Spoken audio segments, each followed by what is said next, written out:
Setsuna lay sprawled across the ground, staring at the ruined world around him. Destruction pressed in from every direction, and for a moment he wondered if humanity had already lost. Vidrak sneered above him, voice heavy with scorn, declaring that all their struggles had been meaningless. But Setsuna refused to let the end arrive so easily. With the last scraps of strength in his body, he drove his fist forward in a simple, desperate punch. To his own shock, the strike landed. The death god actually staggered, even if only slightly. A low-level close combat blow had broken through, something even the death god's power could not instantly erase. Yet his body was finished. He felt it failing, too weak to rise again. Vidrak raised his weapon for the final strike, taunting that the playtime was over. That was when the pendant at Setsuna's chest began to glow. The gift from his headmaster, its light returned to his mind like a memory. The emblem of resurgence, his headmaster had called it, carrying within it the spirit of the tower. A relic that could undo a single regret. At the time, Setsuna had scoffed. He had lived his life without regrets, so why would he ever need it? His headmaster had read his thoughts then, smiling knowingly, telling him that the day might come when he would. Now, bleeding and broken, Setsuna admitted the truth. His one regret was never choosing the path of the close combat mage. If he had, perhaps this battle would have ended differently. Next time, he swore, he would crush Vidrak. In a flash, the battlefield was gone. He awoke with a start, his head jerking up as Leo smacked him awake. A familiar voice told him it was his turn. Setsuna blinked in disbelief. Leo, alive. The very same Leo who had vanished before the death god appeared. The classroom stretched out around him. He was back at the Mage Academy, 10 years earlier, the day of his bitter failure. The ritual of choice. Leo called out again, asking why Setsuna was spacing out in the middle of the ceremony. Heart pounding, Setsuna rose and walked toward the front where the teachers and the headmaster were waiting. Whispers filled the room. One girl muttered that Setsuna was here. Another whispered back that he carried talent for multiple paths. The examiner's book opened, glowing with soft light. Setsuna remembered what came next, choosing a path. Each one carried its own arsenal of spells. But once chosen, a path bound the mage tightly, making it nearly impossible to walk in others. It was like trying to follow two religions at once, impossible to reconcile. The examiner stood in front of Setsuna, asking which path he would specialize in. He showed his own ability with certainty, convinced Setsuna would choose the same. Setsuna paused. Under normal logic, he would have chosen ranged magic, the craft of shaping elements, firing mana at enemies, and wiping out groups with large-scale spells. It kept distance, reduced risk, and built power quickly. Anyone choosing it could rise to become the strongest mage, but strength like that would still fall short against the death god. When he turned away from the ranged option, silence broke into shock. Leo, standing nearby, couldn't understand it. Everyone expected Setsuna to reach for ranged magic. Instead, he chose melee, the path considered useless. The examiner explained without hesitation that melee magic was nothing more than body reinforcement. Outdated, crude, limited to close combat. He compared it to standing under a rain of arrows with nothing but a rock to shield yourself. He asked if Setsuna really wanted to destroy his future with such a choice. Setsuna already knew the consequence. By walking this path, he erased any chance of becoming a celebrated mage. No recognition, no reputation. But this was the only branch of magic that could give him even a chance against the death god. He wasn't letting that go. The room stayed silent as his choice was confirmed. Faces shifted from confusion to disbelief. Students whispered. Setsuna stayed still. This was the power he needed. A collective gasp spread as the decision locked in. Silas, head of ranged magic, shut his book with a sigh. He admitted he had arranged everything for Setsuna, certain the boy would bring him recognition by becoming the greatest ranged mage. That plan collapsed in an instant. Setsuna didn't care. Silas's ambitions meant nothing. In 10 years, the world itself would be gone. In 5, the death god would appear.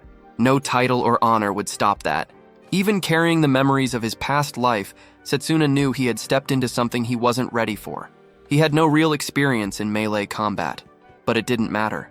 Against the death god, this was the only choice that made sense.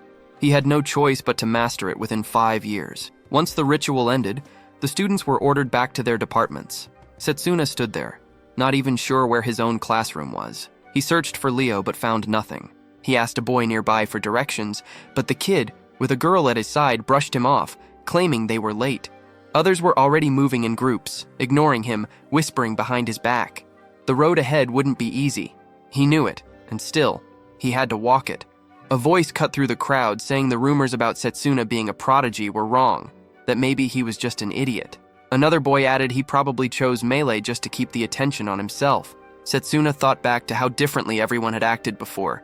The shift was obvious. It was because of his choice. He remembered the map in the central garden and decided to check it. On the way there, the sound of a fireball cut the air. He turned and saw a girl snuffing out the flames with ease. She stood her ground, demanding the boy give back what her mother had given her. 3 of them, ranged magic students. The biggest one waved a brooch, claiming it was an artifact holding mana. Another sneered, saying it was wasted on a commoner like her, that they would use it better. Setsuna recognized her, a student from the melee department. She was standing alone against them. The leader mocked her, saying if she wanted the brooch back, she'd have to take it with her useless melee magic before throwing more fireballs her way. The girl responded with a physical boost, the core trait of melee magic, her body reinforced. It gave her speed and strength, but nothing to close the gap. Against enemies who could stand back and cast at will, it was a losing game. Still, she refused to yield. She shouted that the brooch was her mother's, saved for years, and she wasn't about to hand it over. Mana crackled at her side.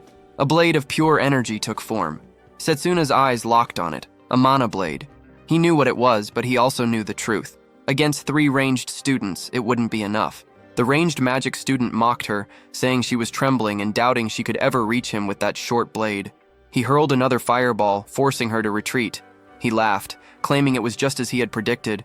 She couldn't even touch them. With a cruel grin, he launched another shot, mocking her life as nothing more than the same, always out of reach. Before the flames struck, Setsuna moved in, dragging the girl out of the line of fire. He asked if she knew the location of the melee classroom and if she could guide him. One of the bullies noticed who it was, Setsuna, and assumed he had chosen melee magic too. The leader's grin widened, calling it good news. Now he could crush him without rushing. Setsuna stood steady. He admitted melee magic was seen as weak, but since he had chosen it, he would bend it to his will. Victory, he said, wasn't decided by the type of magic used.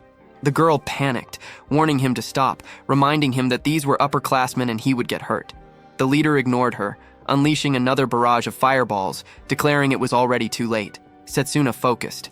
Mana channeled into his legs, physical boost sharp and precise. He darted forward, slipping past the fireballs with blistering speed. He thought it would be simple, but then questioned himself. What if he pushed it further? He noticed the boy's reliance on fireballs. Only fire. Nothing else. That had to be his limit. Setsuna called it out, which drove the boy into rage. Shouting at him to shut up, he demanded to know how Setsuna was moving that fast. He swore he wouldn't be beaten. Fueled by anger, the boy conjured a massive fireball with both hands, pouring everything into one blow. Setsuna answered by forming a sword from his mana, cutting through the blazing sphere in a single strike. The onlookers froze. The girl, stunned, asked if it was even possible to cut through a spell. Setsuna explained it simply. Mage battles always came down to control of mana. Even without huge reserves, his precision had always been his edge. He tested the blade, realizing it carried more potential than expected. If he combined speed with raw strength, he might turn it into something sharper. The boy ground his teeth, vowing to unleash something stronger. The fat one told him to stop, and the other warned that if he went any further, an instructor would show up. The boy ignored his companions, refusing to stop. He began chanting, but before the spell could form, Setsuna closed the distance in a blur. His fist, reinforced with mana, slammed into the boy's chest and sent him stumbling back. Setsuna tightened his hand, recognizing how practical that strike would be in close combat. One of the bystanders muttered in disbelief, questioning if melee magic wasn't supposed to be the weakest path. The only difference was that Setsuna was the one using it, yet somehow it carried weight. Setsuna demanded the brooch. The fat boy hesitated, then gave it up, deciding it wasn't worth pushing the fight any further. The two supported their injured leader and dragged him away. Setsuna handed the brooch back to the girl, reminding her of its value. She clutched his hand, grateful, and introduced herself as Layla Rose. She offered her hand with a smile, and he gave his name in return. She shook his hand firmly, remarking that she already knew who he was, famous for his rare affinity with every branch of magic. Then she asked why he had chosen melee. Setsuna paused, unwilling to share the Instead, he asked if she could take him to their classroom. Layla wondered aloud if orientation had already started. Together they ran toward the far end of the academy, where the melee department had been tucked away. Setsuna couldn't help but feel it was deliberate, a reminder of how little value the path was given. As they moved, Layla asked about the mana blade. Could he teach her? Setsuna explained he had simply applied his mana control to the technique. With enough practice, other combat forms should be possible. Since spell disintegration hadn't weakened the blade, mastery of melee magic might give him the edge he needed against the death god. He carried another purpose as well, preparing for the invasion that was certain to come. His thoughts slipped to the past, back to a quiet moment of tea with the headmaster. The old man had removed his gloves, revealing 2 marks etched into his hands. The one on the right was the symbol of summoning magic, but the one on the left was unknown, a design Setsuna had never seen. Setsuna had asked, but the headmaster told him the time would come when he would explain, entrusting him with the secret. That time never arrived. The headmaster was killed not long after the death god appeared. The one responsible was the death god himself, erasing a man whose strength he feared.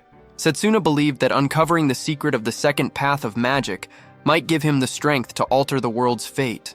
Layla guided him to a building, telling him they had arrived. He wondered how he could draw the headmaster's attention through melee magic. The instructor met him with scorn, criticizing him even though he wasn't late. Arriving with the girl only seemed to make it worse. When Layla tried to explain, the instructor cut her off, snapping that the days of bragging about Setsuna's grades were finished. He stepped closer, sneering, and reminded Setsuna that he belonged to the melee division, the outcasts of the academy.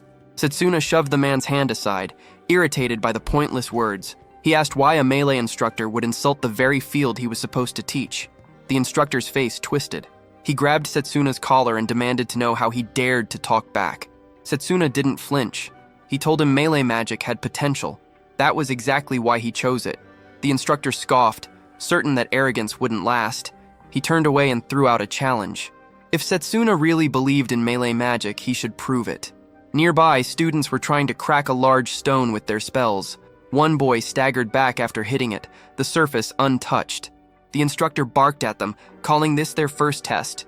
Inside every rock was a crystal the size of a fish, and their task was to extract it within the time limit. Failure meant punishment. The clock ticked down.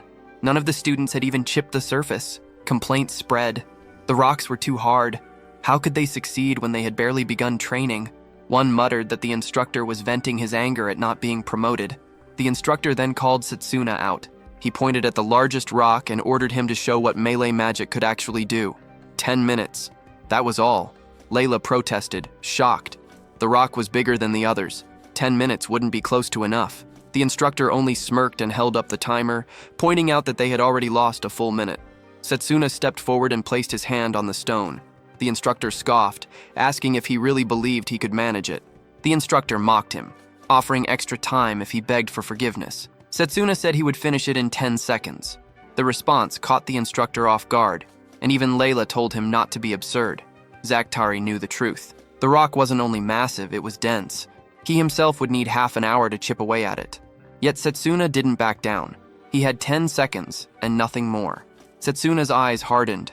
He summoned a melee weapon into his grip. If he wanted the headmaster to notice him, he had to rise as the top of this division. He didn't hesitate. The weapon cut across the stone in one strike. At first, nothing moved. Zakhtari shouted that he had expected this. Potential meant nothing. Setsuna was still a student. Then, the rock split apart and collapsed. Setsuna picked up the purple crystal and placed it in Zakhtari's hand, noting that the 10 seconds were enough. Shock rippled through the instructor. Layla was speechless, unable to believe what she had seen. She wondered how he had managed it so easily. The class stared as well. Some whispered that Setsuna might already be stronger than their teacher. One boy even asked aloud if he had surpassed Zakhtari. The instructor dismissed it instantly, accusing Setsuna of using a trick. 10 minutes wouldn't be enough to crack that stone. There was no way it was done fairly. Setsuna's tone stayed cold. If it took Zakhtari 10 minutes, maybe he should sit with the other students and learn. The words cut deep. Zakhtari's face twisted with rage, ready to fire back, But another figure appeared. Lionel grabbed him by the collar. He asked if Zacteri was really bullying his students. His voice dragged with a yawn, saying he had only come because the noise ruined his nap. He told them plainly that Setsuna hadn't cheated. He had sensed the mana lines in the stone and hit its weakest point. Lionel turned his glare on Zacteri, questioning how an instructor could be blind to something so simple. Then Lionel ordered him to demonstrate a mana guard. Dropping into stance, Lionel added that since Zacteri believed in his own lessons so much, he should be able to survive. Zacteri stammered, trying to object. Lionel shoved him anyway, sending him crashing into a wall. Setsuna watched the impact and understood. Lionel had crushed Zacteri's mana guard without effort. The man was on another level. Lionel clapped Setsuna on the back, acknowledging his skill. For melee magic, he said it was more than enough, and there was no need to push himself so far. Setsuna's reply was sharp. He had no intention of losing to any department. He would climb to the top and surpass them all. Lionel let out a short laugh at the resolve. That was the attitude he wanted to see. He asked if there was a spell Setsuna had in mind to learn, offering to teach it if there was. Quietly, Lionel thought back to another student with the same fire in his eyes. He considered that Setsuna could one day stand as the department's representative, but for now, he was still a rival who couldn't be ignored. He gave his name, stating he was the head instructor of the melee division. He welcomed them all and announced that they would already be choosing a representative for the intramural contest, even though it was early. The intramural contest was a fight between the 8 magic departments, each putting forth a champion. Those chosen would clash in a tournament until one stood as victor. Setsuna recalled that in his last timeline, he had won the contest under the ranged division, earning the headmaster's trust. This was exactly why he needed to win it again. Then his eyes caught a fortified stone nearby. Lionel explained that another student had already pulled out a crystal just like him, and not with a blade, but with his bare hands. Both fragments had come from Drago Okerd. Drago stepped forward, calling out to Setsuna. He wanted to know why a prodigy like him had chosen the melee path. Setsuna told him he had his reasons. Drago laughed it off and demanded to know what he thought he could achieve with such a weak body. He revealed his own background. Generations of melee mages, 17 years of brutal physical training. Drago flexed his strength, his punch shaking the ground, air cracking under the force. He fixed his eyes on Setsuna, his mouth twisted into a smirk, and threw a strike aimed at his face. It wasn't just a blow, it was a challenge. If Setsuna wanted to represent the department, he would have to prove it. Setsuna answered that the intramural wasn't just raw power, but skill. As the only student marked as renown within the melee division, he was already in the running, and he accepted the duel. Before the clash could begin, Lionel stepped between them. He declared that the duel would take place in 1 week. Drago, clearly displeased, warned Setsuna not to back out. If he called himself a melee mage, then he should fight with honor. As he walked away, one of the boys whispered about who would win, while a girl declared her certainty that Drago would take the victory. Layla turned to Setsuna, asking if he was sure he could actually defeat Drago. Setsuna shook his head. Drago's body, hardened by years of relentless training, was more than he could handle at this stage. Even so, he carried the thought that there had to be another path forward. Layla, confused, asked where he was headed. Her curiosity drove her to follow him. Together, they moved into the forest until they stopped before a massive tree. She still didn't understand what he was doing. Setsuna placed his hand on the trunk, revealing that this was his hidden training ground. Training here multiplied his strength threefold. Layla admitted the tree was extraordinary. Setsuna explained it was the world tree, rooted in place for millennia. A green light poured from its bark, wrapping around him. The tree accepted him as one of its own, and he was covered in the glow. Layla stared at the strange aura, and Setsuna told her it was the world tree's blessing, a power that accelerated recovery for those it accepted. He remembered finding this place even before being sent back in time. With the blessing, he no longer worried about mana depletion. He could push his body beyond its limits, enter different states of training, and continue without pause. Layla was stunned, but couldn't forget Drago's overwhelming background. Born a melee mage, trained since birth, he was a wall of muscle and willpower. Still, she felt indebted to Setsuna for returning her brooch. Her way of paying him back would be to spy on Drago. In the melee training hall, students drilled under Lionel's watch. Drago was among them, loading immense weights onto his body. After finishing one set, he asked Lionel if any fortified rocks remained. Lionel frowned, asking if Drago planned to crush every last one. Drago said he wasn't breaking them, just borrowing them. He stacked several heavy rocks across his back and dropped into push-ups. The ground trembled under each repetition. Layla, watching from the edges, wondered if he was even human. She couldn't tell if a punch from him would be something Setsuna could ever withstand. Her thoughts turned to whether Setsuna had any chance at all. Elsewhere, under the world tree, Setsuna sat with a martial arts manual spread open. Layla hurried back to him, frustrated. Drago was in the training hall doing push-ups with 5 fortified rocks balanced across his back, and here Setsuna was, sitting and reading.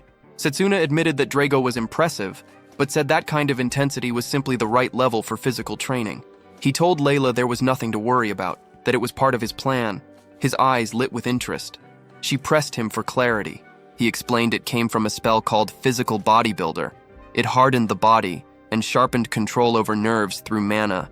Channeling mana into the legs boosted movement and power. Into the fists increased striking force. Into the brain heightened memory. He tossed the manual aside, saying he had already memorized everything and was eager to test it. Spotting a fallen leaf, he cut it clean with a swift kick. He formed a mana blade and sliced through others hanging above. Layla was startled at how fast he had grasped it. Setsuna muttered it wasn't enough. A sharp pain hit him, forcing him to his knees. Blood welled on his hand. Layla demanded to know what happened, but Setsuna brushed it off. The world tree's green glow wrapped around him. He explained that with the physical boost, he was forcing his muscles to the limit, breaking them down so the recovery would rebuild them stronger. The wound closed before her eyes. She asked if it was really necessary. Setsuna said he had no chance of matching Drago through normal training. Drago had years ahead of him. He had only 1 week. He swore he would repeat the process 1,000 times before the duel.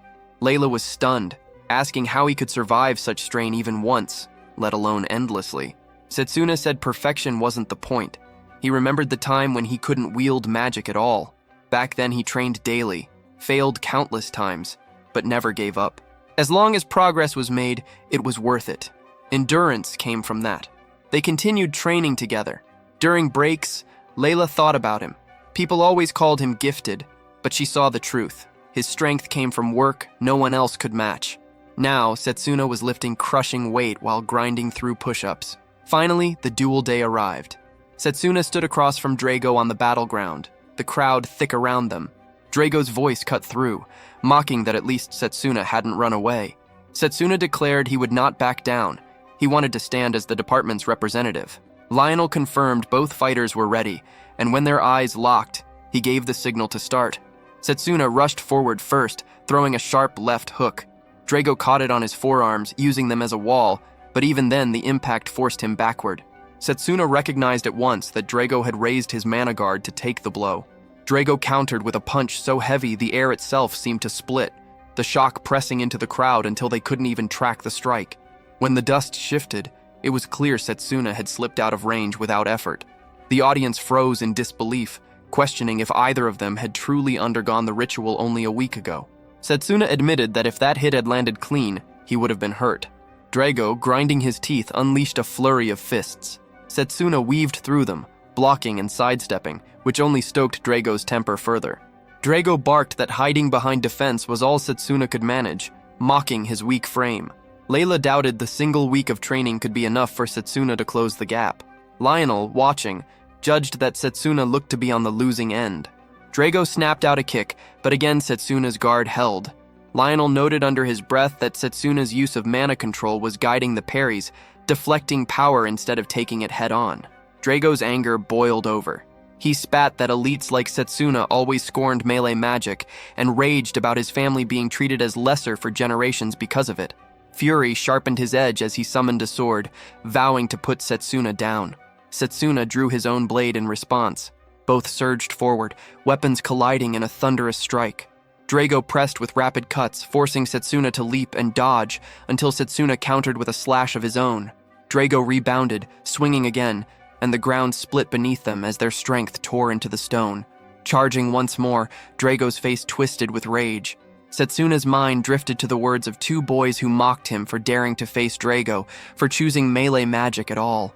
He steadied himself, telling Drago that he understood his anger, but his own goal was higher.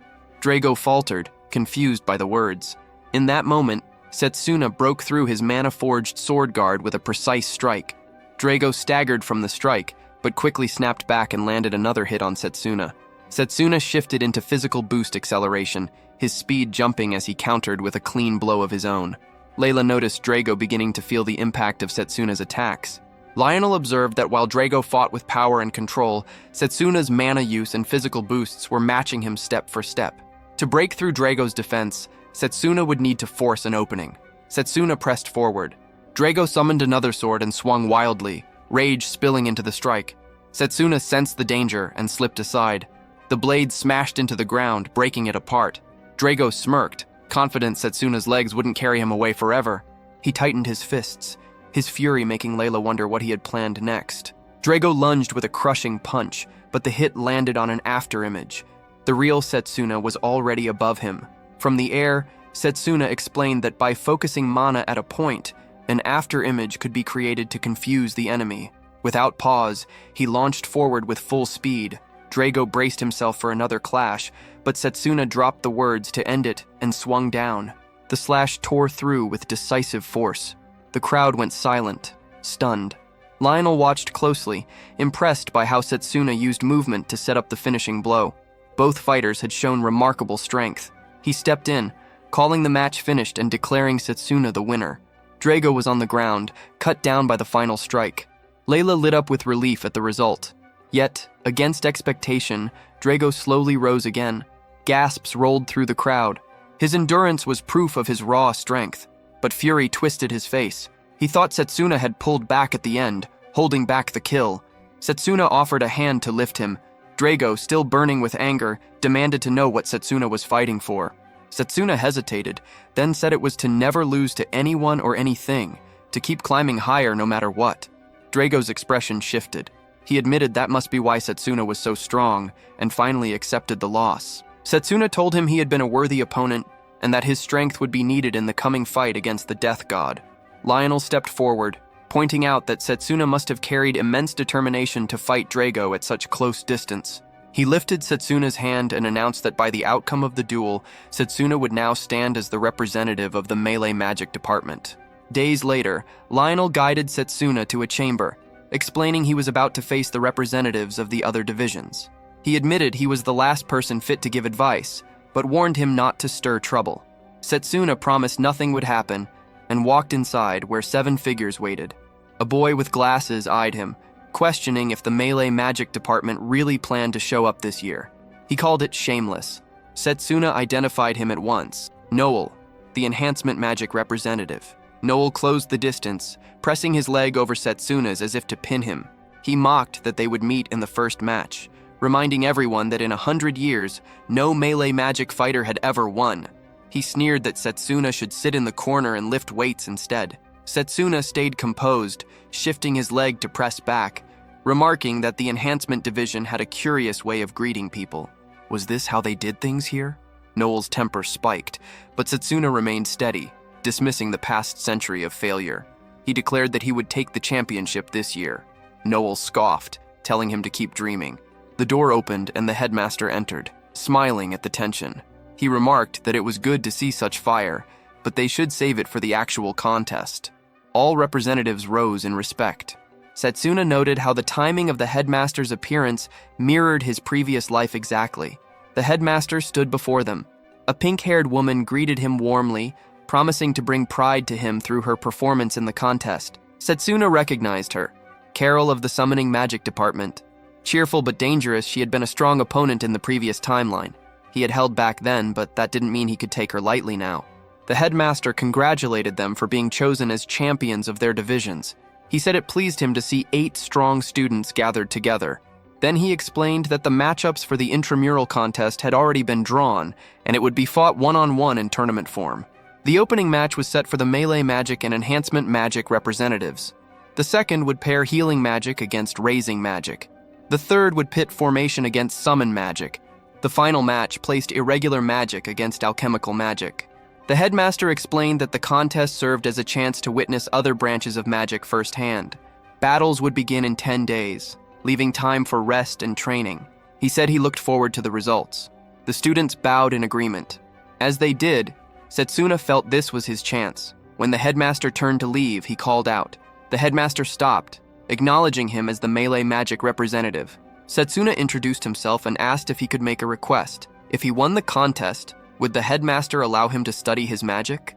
The headmaster seemed surprised, pointing out that as a summoner, his arts would hardly help a melee mage. Setsuna pressed, saying he wanted to learn about his second specialization. The headmaster's face hardened, irritation breaking through as he demanded to know where Setsuna had heard of that. The weight of Setsuna's presence was already suspicious, but backing down now was impossible. If the melee magic division won for the first time in 100 years, it would shift how the world viewed them. His request was not excessive. After a pause, the headmaster admitted he saw no ulterior motive and agreed to test him if he claimed victory. Setsuna bowed, thanking him. The headmaster warned the path ahead would be far from easy. Setsuna, unwavering, declared he would win and claim the knowledge. The headmaster walked off, noting the resolve in him. That evening, Setsuna sat alone outside, eating a meal and thinking back over 10 years at the academy. There had never been much to fill his free hours. He made a note to thank Layla for recommending the food. His mind returned to the 10 days left before the contest, sharpening his focus on preparation. Suddenly, a voice cut in, telling him not to bother with preparations. A massive fist crashed toward him. Setsuna caught the blow with his hand, pushed back to create space, and saw his attacker clearly.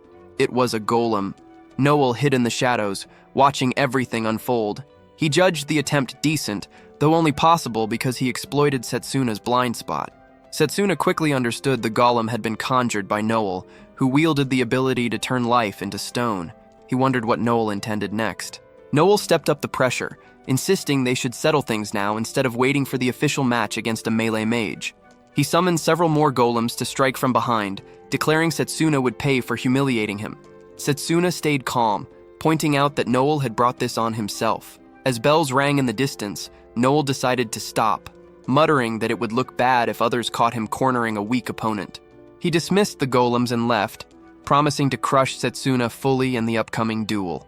Setsuna noted how skilled Noel was, managing multiple golems at once, but his focus drifted back to the bread he dropped, knowing the meal was ruined. The next day in the melee department, Lionel gathered the students. He announced that before the intramural contest, he would review the battle between Drago and Setsuna. He asked if they had recognized their weaknesses. Both nodded. Drago admitted his control over mana, and emotions had been unstable. When asked, Setsuna stated his physical strength was lacking, and that Drago had overpowered him in that area. Lionel accepted their honesty, stressing that growth required confronting shortcomings. He urged them to target these weaknesses in their training. Layla raised her hand, asking if the match would double as practice for the contest. Lionel considered it a sharp question. He explained that Setsuna's first match would be against the Enhancement Magic Division. From what Setsuna had seen, Noel specialized in commanding large numbers of golems, and since golems had physical bodies, fighting them would not be much different than facing melee opponents. Lionel assigned their drills. Drago was to improve speed, attacking from multiple directions to simulate a group of golems. Setsuna was to focus on blocking and counterattacks. Drago prepared, vowing it wouldn't end like before. Setsuna replied that he expected the same. Drago lunged with a punch, but Setsuna slipped aside. Drago thought he might have expected the strike from the right, yet before Setsuna could react, the second fist connected. Setsuna realized his response had been a fraction too late.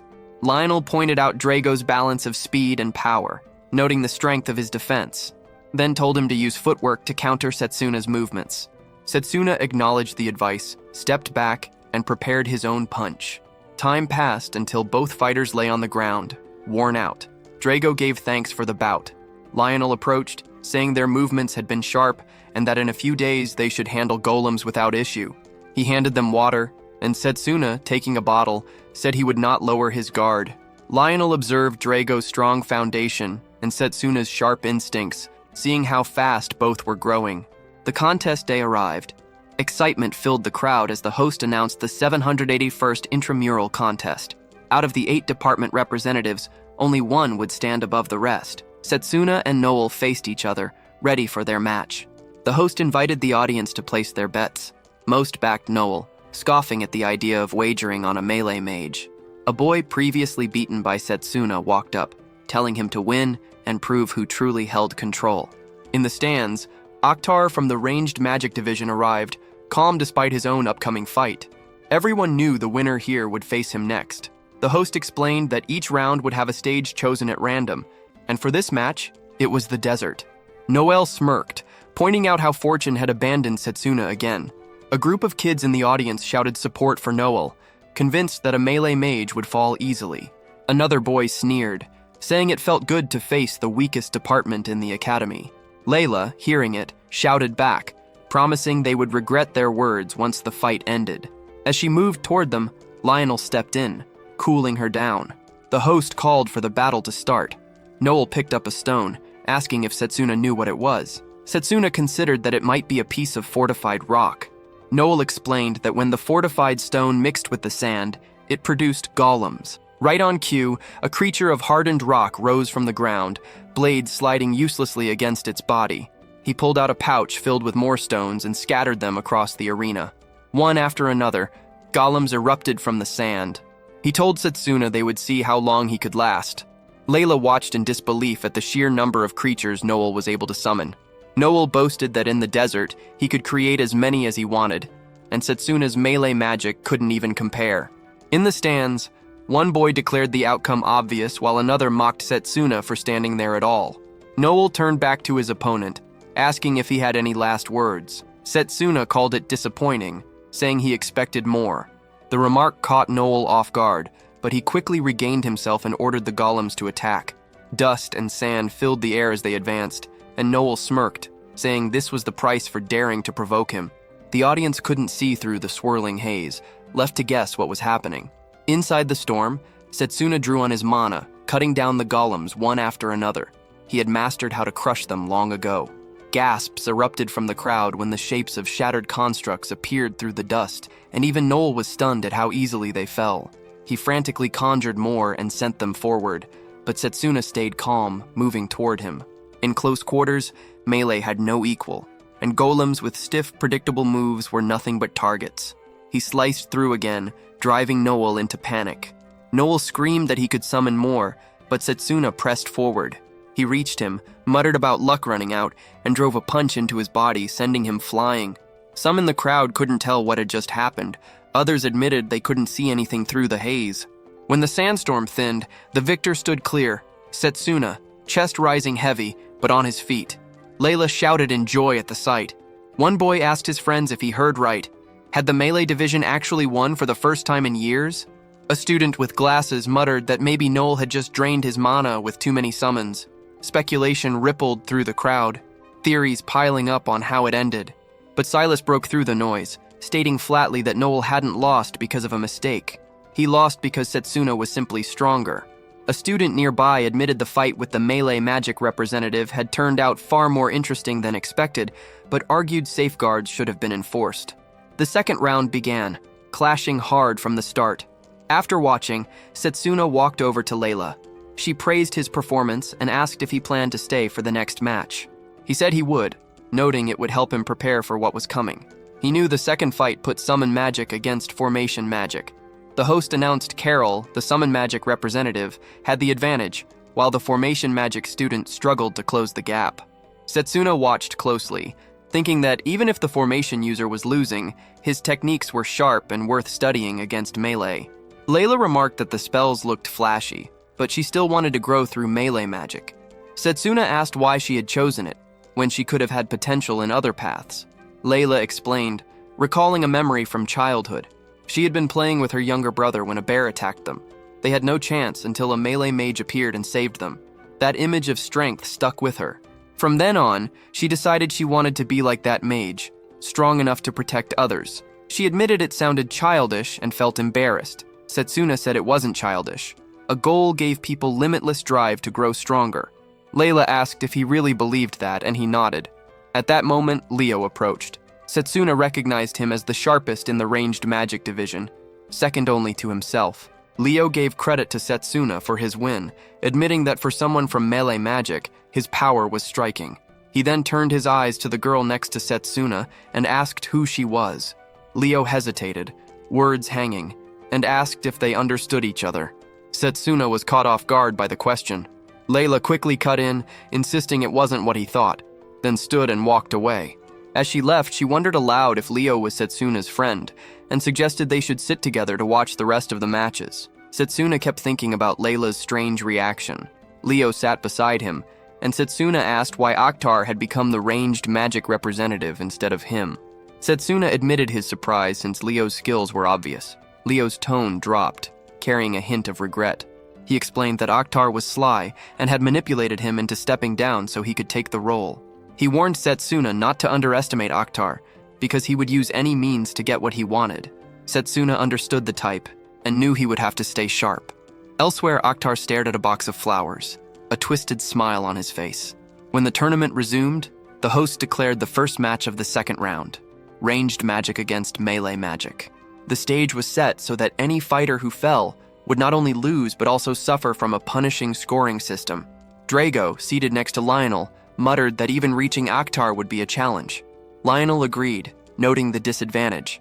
Akhtar sat with Silas, remarking on how perfect the stage was. Silas, proud as head of the ranged magic department, claimed Setsuna would be forced to regret his choice of melee. Akhtar smirked, saying regret was only possible if Setsuna even made it to the fight. The host called out that the match was about to begin, but Setsuna hadn't shown up. If he didn't appear within 5 minutes, ranged magic would win by default. Lionel and Drago were stunned. The scene shifted to 10 minutes earlier in the waiting room. Layla had knocked and entered, asking how Setsuna felt. He told her he was fine, then pointed to a vase nearby. He explained it was a magic tool that activated on touch, draining a huge amount of mana from anyone who handled it. She was shocked, wondering why something so dangerous was there. He said it was planted to cripple him before the match, another assassination attempt, the 7th so far. When she asked if he had been harmed, he told her not to worry. He had already dealt with it. Setsuna recognized Akhtar's hand in this, precise and careful, leaving no sign that could trace back to him. A knock echoed at the door, and 3 children stepped in carrying a bouquet, asking Layla to pass it to Setsuna. She questioned why children were even there. One boy explained that a man had sent them to deliver it. When they looked around, no one else was present. Layla thought it strange, believing Setsuna should have received it directly. The boy added that the man had been insistent. As one of the children holding the bouquet grew dizzy and collapsed, Setsuna caught sight of dark marks on her neck, marks he had seen during the war. He kicked the bouquet away at once. Alarm spread across Layla's face as she asked what was wrong. Setsuna explained the flowers were venium, a lethal plant. The children's condition worsened, and fury built in him. He muttered in anger at how far people would go to twist lives and use innocence as tools. He knew if they weren't treated immediately, they wouldn't make it, but only a healing mage could truly diagnose and cure the poison. Layla, just as shaken, said their lives were slipping away. She rushed out orders telling him to keep his distance too, since the poison could spread with contact. She insisted she would be fine and pulled out a brooch, asking him to trust her. Setsuna realized it was a mana vessel. Layla explained her mother had stored healing spells inside for emergencies. She activated it, releasing healing energy, and the marks on the children began to fade. She admitted her mother had never imagined the artifact being used in such a way. Setsuna gave a sharp nod, thankful, then pushed the poisoned bouquet farther away, swearing he would handle the rest. He knew Venium released its deadliest toxins when blooming, and it had to be destroyed before it spread further, but if he tried to burn it here, the poison would drift across the arena. Already feeling its effect crawling into his body, he hurled the bouquet toward the world tree. With a surge of mana, he cut through it, launching the toxic flowers high into the air and away from the crowd. Flames consumed it, and as the smoke rose, the poison thinned, letting his strength return. Meanwhile, in the arena, the audience whispered about Setsuna's absence. Some speculated he had run away in fear. The host, checking the time, announced that Setsuna would be disqualified. The host was about to declare Akhtar the winner when Setsuna appeared, cutting him off and making it clear the fight wasn't finished. Akhtar greeted his arrival with a twisted smile, claiming the gift he had arranged to celebrate Setsuna's first victory had suited him perfectly. Setsuna called him out for relying on cheap tricks, poisoning him, and dragging innocent children into the scheme. Akhtar pretended not to understand, brushing it off, saying there was nothing serious about it, and that the children would be proud to have helped secure his win. The words only sharpened Setsuna's fury. The host gave the signal for the match to begin. Akhtar struck first, launching star-twisted magic across the arena, but Setsuna evaded each blast with quick movements. Drago, watching from the edge, suspected something had happened before the fight because Setsuna's mana flow looked unstable. Setsuna himself understood. The World Tree had purged most of the poison from his body, but enough remained to slow him down. Wave after wave of attacks rained down, forcing Setsuna to leap and dodge without pause. Akhtar mocked him with every step, claiming the melee magic representative was only good for defending. Silas, hidden among the crowd, muttered that his preparations had worked. Even if Setsuna gave his all, this fight was locked against him. Setsuna scanned the stands and realized Layla wasn't back yet. He wondered if the poisoned children had pulled through. Akhtar caught his distraction and jeered, saying he looked tired and unfocused. From the stands, voices rose. One boy sneering that running was all melee fighters knew. Another doubting Setsuna could ever stand against ranged magic. Akhtar unleashed another strike, this time promising the finish. Setsuna planted his feet, determined to block it with his mana guard, but when he raised it, the defense shattered instantly, and the force tore into him, leaving his body wrecked. Akhtar laughed, pointing to his battered form, calling it pathetic. Setsuna dragged himself upright, bloodied but steady, and demanded to know why Akhtar had stopped pressing him. He asked when the range department had ever shown weakness, why Akhtar wasn't driving him into the ground instead of wasting time. Even through pain, Setsuna studied his opponent, piecing together his intent. Akhtar smirked, realizing Setsuna was still dissecting every move, even as he fought to stay alive. Akhtar found Setsuna intriguing and forced him to take in his surroundings. Setsuna realized he was cornered, standing on a narrow stretch of land with molten lava cutting off every escape. From the stands, a boy shouted that he was completely trapped. Akhtar declared his pursuit of perfection and claimed Setsuna had moved exactly as he planned. With his storm cannon prepared, he announced the end. At that moment, Layla entered the arena and shouted that the children were safe. Relief crossed Setsuna's face. He smiled, finally able to fight without restraint. His preparations were complete. A sudden surge of mana poured from him, leaving Akhtar stunned.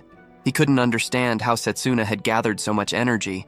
Setsuna revealed that he had been using physical boosts to stimulate his cells, purging the poison from his blood while Akhtar wasted time showing off. He said Akhtar had only dug his own grave. Furious, Akhtar lashed back that Setsuna's body was still in ruins. Silas, watching closely, urged Akhtar to end it, claiming Setsuna was bluffing.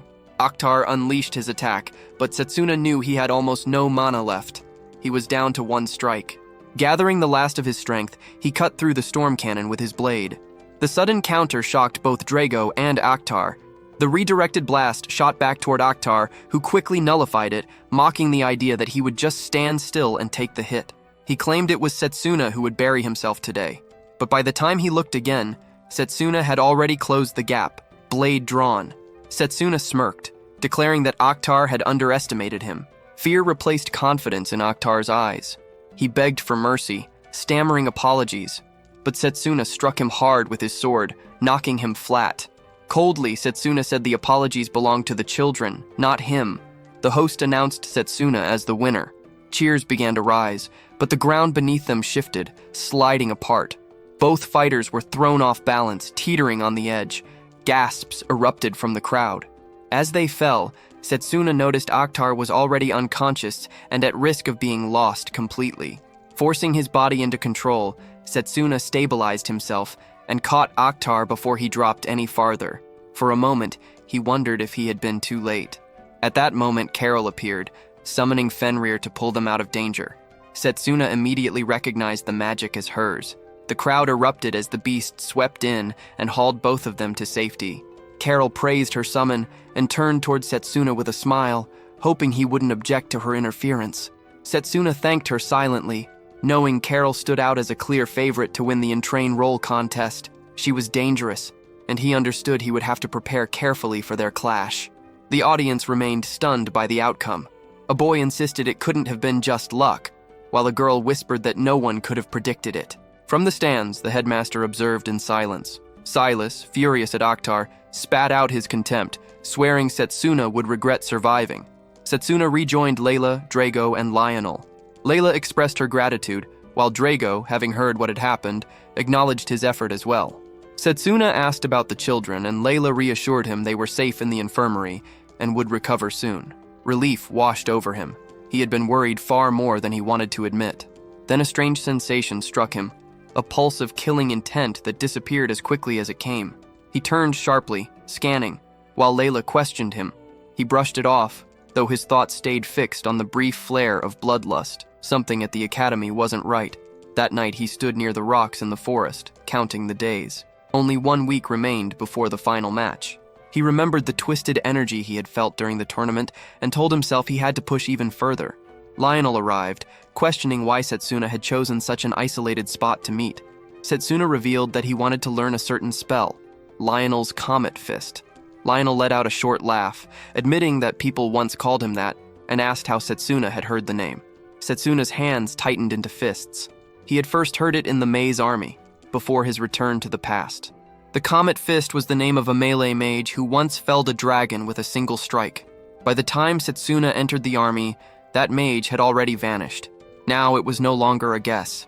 Setsuna was convinced the head of his department was the same man. He straightened. Determination carved into his stance and lowered his head toward Lionel, ready to claim the forbidden magic for himself. Lionel explained that the Comet Fist was an ancient technique. Setsuna said it didn't matter. To him, Lionel was the strongest melee mage he had ever seen. Lionel asked why he was so desperate for power when he already seemed capable enough. Setsuna answered that it wasn't enough. He swore never to lose again, not even against an invincible opponent. Lionel laughed, calling him interesting, and agreed to teach him, but warned that the technique wasn't something any student should attempt so soon. He began drawing mana into his hand, the pressure so strong Setsuna felt it from where he stood. Lionel told him this was the Comet Fist. He had only used it twice, as the cost in mana was enormous, but one strike was all it took. He told Setsuna to pay close attention. With one punch into the ground, Lionel released a blast so heavy that the entire area shattered, debris tearing into the air. Setsuna stared, stunned. It was far beyond what he had imagined. Lionel explained that the technique required compressing huge amounts of mana into a single point, which made it hard to use in direct one-on-one battles like tournaments. He asked Setsuna if he still wanted it. Setsuna answered without hesitation that he did. Lionel agreed to begin and told him to follow. The scene shifted. Carol was drinking tea with a man who congratulated her for reaching the final. She thanked him, and he asked if she was sure she could defeat the melee representative. Carol smiled, brushing off his words, saying the outcome was uncertain, though she intended to give everything. As he drained his cup, she rose to refill it. In that instant, the man slipped out a card, activating it against her. An emblem flared on the back of her neck and she collapsed. He smirked, thinking it would be perfect if Carol eliminated Setsuna, but if not, he would remove them both. Meanwhile, Setsuna trained relentlessly, questioning if he was prepared. Lionel was stunned when he saw the results. Setsuna had mastered in 1 week what should have taken years. Accepting the proof, Lionel declared he had passed, ending the lessons of the Comet Fist, also known as the Charge Bullet. The day of the final match arrived and the arena was filled with spectators. The host declared the start of the Elm Ridge Mage Academy's 781st Intramural Contest Final. The first fighter was Carol, coming in with consecutive wins for the Summoning Magic Department. Her opponent was Setsuna from the Melee Magic Department, the one who had turned the entire contest upside down that year. The students argued over the outcome. A boy was sure Carol would win, pointing out her dominance in every fight so far. A girl countered, insisting that Setsuna was strong as well, and after watching his last fight, she was openly cheering for him. 3 children in the stands shouted for Setsuna, their voices cutting through the crowd. The chosen stage was the goddess's ruins. Expecting chaos, a formation mage reinforced the battlefield with a powerful barrier. Layla, standing with Lionel, said the conditions looked fair. Lionel kept his own doubts quiet, while Setsuna glanced at the headmaster, reminding himself of the promise made to grant him a second specialization. Carol believed Setsuna had prepared thoroughly, but she was ready to summon Fenrir and force him to fight with everything he had. The host called for the match to begin. Fenrir appeared at her side, and she mounted the beast, driving it straight at Setsuna. He slipped past the first charge, eyeing the attack and wondering if it carried a glacial bomb mixed with snow flurries. Carol pressed harder, sure his defenses would break sooner or later, confident he would regret trying to endure her pace. Fenrir struck again, but Setsuna activated his physical amplifier, multiplying his speed tenfold. With that burst, he dodged cleanly and pushed close enough to aim a slash at Fenrir.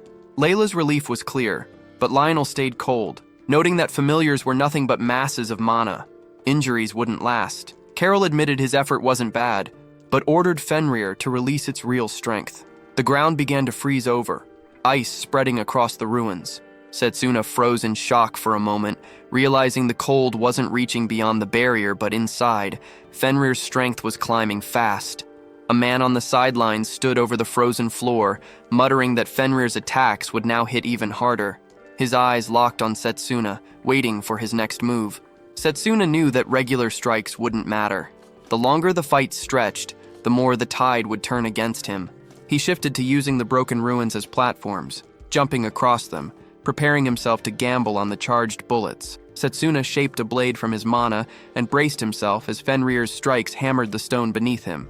From the stands, one boy guessed he wasn't attacking at all, only defending. Another muttered that Setsuna was no match for a summoning mage. The 3 children cheering him earlier now looked uneasy, worried he might lose. Lionel studied the clash while Layla pressed him about what was wrong. He said nothing but knew the truth. The charged bullet could only be fired once, after enough mana was compressed, making it a hard move to rely on in a one-on-one fight. Still, Setsuna's control was razor sharp, and he was slowly channeling everything into his fist. The effort wasn't easy. Carol on the other side admitted she had no idea what Setsuna was hiding, but she wasn't going to wait to find out. She called out Garuda, a bird familiar, to fight alongside Fenrir. Dravo's eyes widened. 2 summons at once. Lionel muttered that her skill was undeniable. Both beasts lunged at Setsuna together. Layla's face tightened with worry, but Setsuna met the assault with both arms, forcing them back. Calmly, he acknowledged that he had expected her trump card. Carol froze, shocked that he had stopped her attack at all. She couldn't understand how. Before Setsuna could push forward, his gaze caught a strange man at the edge of the arena. The man snapped his fingers, and Carol flinched as a black aura wrapped around her. Setsuna tensed, wondering if this was the death god's magic. Layla was sure it was, though the thought made no sense. Carol's voice broke into rambling, then twisted into a scream. Dark energy burst from her, and shadow creatures spilled into the arena, clawing toward Setsuna. The crowd recoiled, confused at how many familiars she could possibly summon. Lionel's face hardened. This wasn't her magic. He demanded the match be stopped, shouting at the formation mage to drop the barrier. But the villain laughed, saying only the caster could remove it, and the formation mage was already in his grip. Setsuna fought against the creatures, realizing the one behind it all had to be nearby. He activated mana detection to lock onto the source. The man sneered, telling him to worry about the fight instead. He ordered Garuda forward, its strike sending Setsuna crashing back. Layla's heart pounded as she watched him struggle to rise. The man mocked that Setsuna would never find him hidden in the crowd, and in his weakened state he could do nothing. Lionel felt the urgency building. Setsuna had no time left to prepare another charged bullet, and Carol's body was breaking down fast. If they stalled any longer, she would lose control of her magic and her life would be at risk. He knew someone was pulling the strings from the shadows. Carol still struggled, begging Setsuna to escape as the dark creatures pressed closer. He ignored the warning, weaving past her attacks and cutting down monsters on his way toward her.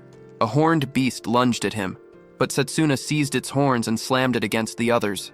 The headmaster kept watching while Lionel rushed up the stairs, cursing the pace. At this rate, Setsuna would be crushed. The only way out was to locate the formation mage who had locked the barrier, and Lionel could only hope Setsuna survived long enough. Another beast, long and sharp-horned, charged straight at Setsuna and pierced his leg. Layla gasped, her face tight with fear, and the students around her broke into nervous chatter. The man behind the dark magic smirked and called the fight finished, sending the familiars forward to tear him apart. They swarmed. Fenrir clamped its jaws on Setsuna's hand, tearing into him and driving a scream from his throat that echoed across the arena. In the agony, Setsuna remembered Lionel's lesson. He had asked the students what mattered most in melee magic. Drago had said it was striking the enemy down in one blow. Setsuna had added that it was about closing the gap while taking as little damage as possible. Lionel had ended it with the core truth. Never let an attack break your focus. Stand firm, endure, and land the final strike. He had ordered them to start training against damage that day. The memory snapped Setsuna back. His defense had held. The man watching frowned. believing Setsuna's arm destroyed, then wondered if the boy had done it on purpose to pour mana into one strike. Setsuna knew the familiars were at their peak frenzy. One slip and they would tear him apart like prey. He roared that it would end in one punch, then unleashed the charged bullet. The blast tore through, erasing all the familiars in a single strike. When it was over, Carol staggered and nearly collapsed. Setsuna rushed to her, checked that she was alive, then eased her down gently. The crowd stared in disbelief, whispering whether she had truly fallen. The host declared Setsuna the winner, the first melee mage in a century to claim the title. The arena erupted in cheers. Some students whispered about the last techniques he had used, moves none of them had ever seen before. Layla and Dreva were glowing with joy at the result. The boy Setsuna had once saved, the same one who had lost to him earlier, said he had expected this and admitted he had even placed his bet on Setsuna. His friend asked how much he had earned. The answer was that he hadn't thought Setsuna would actually win, but he couldn't stand by without acting. He added that the formation mage had to be dealt with. The man then sensed something off, muttering about someone praising the formation mage, and marked a symbol across the mage's back with hidden magic. Lionel, following the strange presence, reached the area and found the formation mage lying on the ground. Something had already happened, though he couldn't tell what. Moments later, the barrier around the arena broke apart. The headmaster stepped down to the stage, stating that Carol had collapsed simply because she had forced too many familiars at once. Setsuna wasn't convinced. He felt certain someone had been controlling her. The headmaster examined Carol closely and concluded that a magical artifact had been used. He told the crowd to leave the matter to him. While he worked to stabilize her, he turned to Setsuna, acknowledged his strength, and confirmed he would honor his promise. Setsuna accepted the words. Before leaving, the headmaster instructed Setsuna to meet him in his office the next day. Afterward, Setsuna went to the infirmary where a healer patched his wounds. She warned that his injuries weren't fully healed and told him to rest. He thanked her, changed into new clothes, and just as he finished, a knock came at the door. Lionel entered with Drago, Layla, and the 3 children. Layla immediately asked about his condition. Setsuna flexed his hand to show he was fine. Relief washed over her face as she congratulated him again. Drago followed with his own words, proud and smiling, calling Setsuna the pride of the melee department. The children bounced with excitement, saying they loved watching him fight and thought he was incredible. After the exchange, they all left, leaving Lionel alone with Setsuna. Lionel reported that the formation mage had stabilized and regained consciousness. He added that Carol's condition was poor, though she was no longer in immediate danger. Once she recovered, they could uncover more about what had truly happened. What mattered most now was clear. Someone had targeted Setsuna during the match. Lionel pressed him to consider who might be responsible. Night fell. A figure cloaked in shadow approached a quiet room, testing the door only to find a barrier woven against intruders. It made no difference. With a single surge of power, the ward cracked apart and dissolved. The intruder stepped inside. Carol lay unconscious on the bed. The figure muttered that she would have to be erased before Setsuna. Anyone who knew the truth couldn't be left alive. He released an attack meant to end her life, only for a blade to cut it down in midair. Setsuna stood before her, eyes burning with grim resolve. He had expected the culprit to come, though he had hoped it wouldn't turn out to be Leo. Leo admitted that Setsuna had finally pieced things together, though he noted Setsuna had no proof until now. He said he had suspected the truth as well, only becoming certain in that moment. Suggesting they take it outside, he turned toward the night. Setsuna followed, aware that his body was not fully healed. Fighting in his state would be reckless, maybe fatal. Leo told him to drop the frown and asked when suspicion had first taken root. Setsuna recalled the ritual of the choice, the moment Leo had suddenly vanished without reason. That absence was too strange. It was just as suspicious that Leo had not been picked as the ranged magic representative. No trick Akhtar used would have fooled him so easily. Leo admitted he should have been chosen instead. Setsuna pressed on. When he had seen Leo again that night, the doubt became certainty. Just as during the intramural final, he had sensed it, the power of the death god pulsing inside Leo. Leo said little, only stepping closer, his body flaring with shifting, unnatural auras. Red streaks burned across Leo's face as he pressed Setsuna on what he knew of the death god. Setsuna read the magic instantly and felt the shift in Leo's presence. The truth hit him. Leo was no ordinary enemy but a servant of the death god. If that was true, then stopping him was the only option. Leo mocked their broken bond, calling for an end to their so-called friendship. He wanted entertainment, even if it meant pain for Setsuna. Setsuna charged with a sword formed of mana, but Leo cut it in half with ease. The clash felt like a memory replaying itself. Leo boasted of the death god's trust, explaining that he had been given the power of disintegration, one ability among many. No spell Setsuna cast would ever reach him. Setsuna attacked again, only to be countered just as easily. But surrender wasn't an option. He noticed Leo only used disintegration when struck at directly, vanishing with speed that left him open for counterstrikes. Setsuna tried to flank him from behind, but again his blade was stopped. Leo sneered, claiming his perception outmatched Setsuna's every move. Injured but resolute, Setsuna conjured a fireball, muttering that the fight would have been easier if he weren't already wounded. The pain burned through him, but he forced his body steady. Leo admitted that Setsuna was still a troublesome opponent, surviving this long with nothing but grit. He said Setsuna might have been even stronger if he had been chosen by the ranged magic department, then laughed strangely, as though the choice had been his to make. Declaring the fight should end, he unleashed a crack of electricity, driving a spike into Setsuna's leg. Agony tore through him. The old wound from the final match had never closed, and it split open again under the strike. Setsuna clenched his teeth and demanded to know why Leo was doing this. Leo answered with cold indifference. No reason at all, only boredom. Like toppling a castle built by someone else. Setsuna's thoughts twisted with anger. Leo had slaughtered and ruined lives for nothing, for whims. He shouted at him, questioning if the one before him was even the Leo he once knew. Leo snapped back, telling him to be silent, and prepared another attack. Setsuna knew his mana blade alone wouldn't be enough. To win, he needed a strike so powerful that even Leo's disintegration couldn't erase it. His mind reached back to the battle against Discord, reminding him of one truth. He couldn't stop here, not yet. Setsuna readied his strike, but Leo smirked, declaring it was already too late. Leo unleashed his attack, and Setsuna felt the death god's power tear through the air at blinding speed. A lightning bolt cut across and intercepted the strike, followed by another that crashed into Leo. He blocked, shaken, but not broken. Setsuna glanced upward to the roofline and spotted the headmaster, his dragon looming beside him. The headmaster judged the scene, questioning if he had arrived too late. Setsuna knew the timing was perfect. Suspicion circled back, the contests, the impurity of mana, all tied to Leo. The headmaster's gut had been right. Leo noted the sharpness of the old man's perception, acknowledging why he ruled the school. The headmaster, though, had hoped not to find betrayal inside his own ranks. His frustration erupted, his voice hard as his dragon roared, unleashing a searing blaze.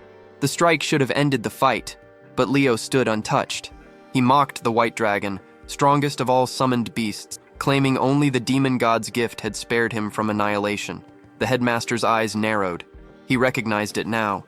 Disintegration magic, a power whispered about in old records of the Silverlock line. When the dark force stirred, the world faced ruin. Magic disintegration was one of its weapons. Leo boasted again, saying no magic could pierce him. To prove it, he drew on 3 different elements at once, weaving them together. Setsuna understood instantly. It was a triple attribute combination, and Leo blasted the field with a storm of energy. The headmaster's eyes flashed wide as he snapped an order. Setsuna shifted 2 steps right, and the strike grazed past him, leaving the ground in ruin. The headmaster dodged as well, moving through the chaos in ways Leo couldn't read. Leo's eyes narrowed, unsettled, questioning what kind of magic allowed the headmaster to slip through his attacks. The headmaster claimed only he knew how to strip that cursed magic bare. Leo sneered at the claim, lifting higher, promising to push even greater power and daring the headmaster to dodge again. Setsuna felt it building in the air. This wasn't just Leo's strength anymore. It was the death god's power bleeding through him. Leo threatened to erase them all. The headmaster sensed that this was no ordinary surge of power. At the pace Leo unleashed his spells, the entire area would be torn apart in the crossfire. He called on Setsuna, and the boy aligned with his plan. The headmaster summoned the holy butterfly, its wings unfurling as it carried him skyward alongside the dragon. Leo watched with a smirk, mocking the headmaster's desperate effort to shield everyone. He pointed at the white dragon, daring it to come. Both sides clashed. Leo's magic slammed into the dragon, detonating in a violent explosion. From within the smoke, Leo demanded to know if the headmaster was ready to accept defeat. The headmaster admitted it might be time for an old man to step aside. Setsuna burst from the haze, charging straight at Leo. Leo scoffed, mocking him for hiding behind the dragon to set up this strike. He threw up a barrier, declaring all of Setsuna's effort useless. Setsuna vowed that Leo would regret his arrogance. Melee magic had never been a mistake, and this strike would prove it. Leo warned of the demon god's power, but the blow still came. Setsuna drove all his energy into speed, ripped through the barrier, and smashed into Leo, igniting another massive blast. The headmaster noted that even disintegration magic had a limit. It couldn't counter faster than the strike itself. He saw Setsuna's resolve, and it impressed him. Leo crashed down, body broken. Setsuna realized his melee path had surpassed the rhythm of disintegration itself. He finally understood his choice had been right. He turned to the headmaster, saying the fight seemed over. The headmaster praised him, urging treatment for his wounds, but Leo rose again. Setsuna froze, stunned that his strike hadn't ended it. Though bleeding and battered, Leo stood tall, ready to attack once more. He gathered power, measured his moment, and hurled it straight at Setsuna. Setsuna raised his sword to block, but the blade shattered on impact. The force smashed into him, throwing him into a wall. His body slumped, cut and broken. As his vision dimmed and his strength bled away, he heard Leo's voice, mocking disbelief that Setsuna was still alive at all. Leo was a force too strong.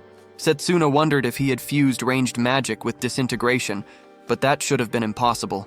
As his mind faded, old memories surfaced. Back when they trained at targets, Leo had made it look effortless. Setsuna had admitted Leo's natural skill, knowing that if he ever slacked off, Leo would have left him behind.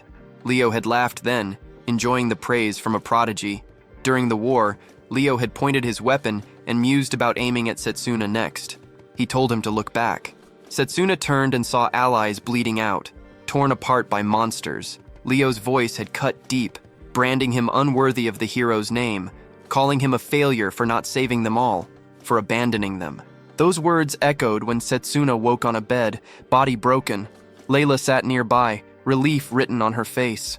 She explained he had been carried to the infirmary and had been unconscious for 3 days.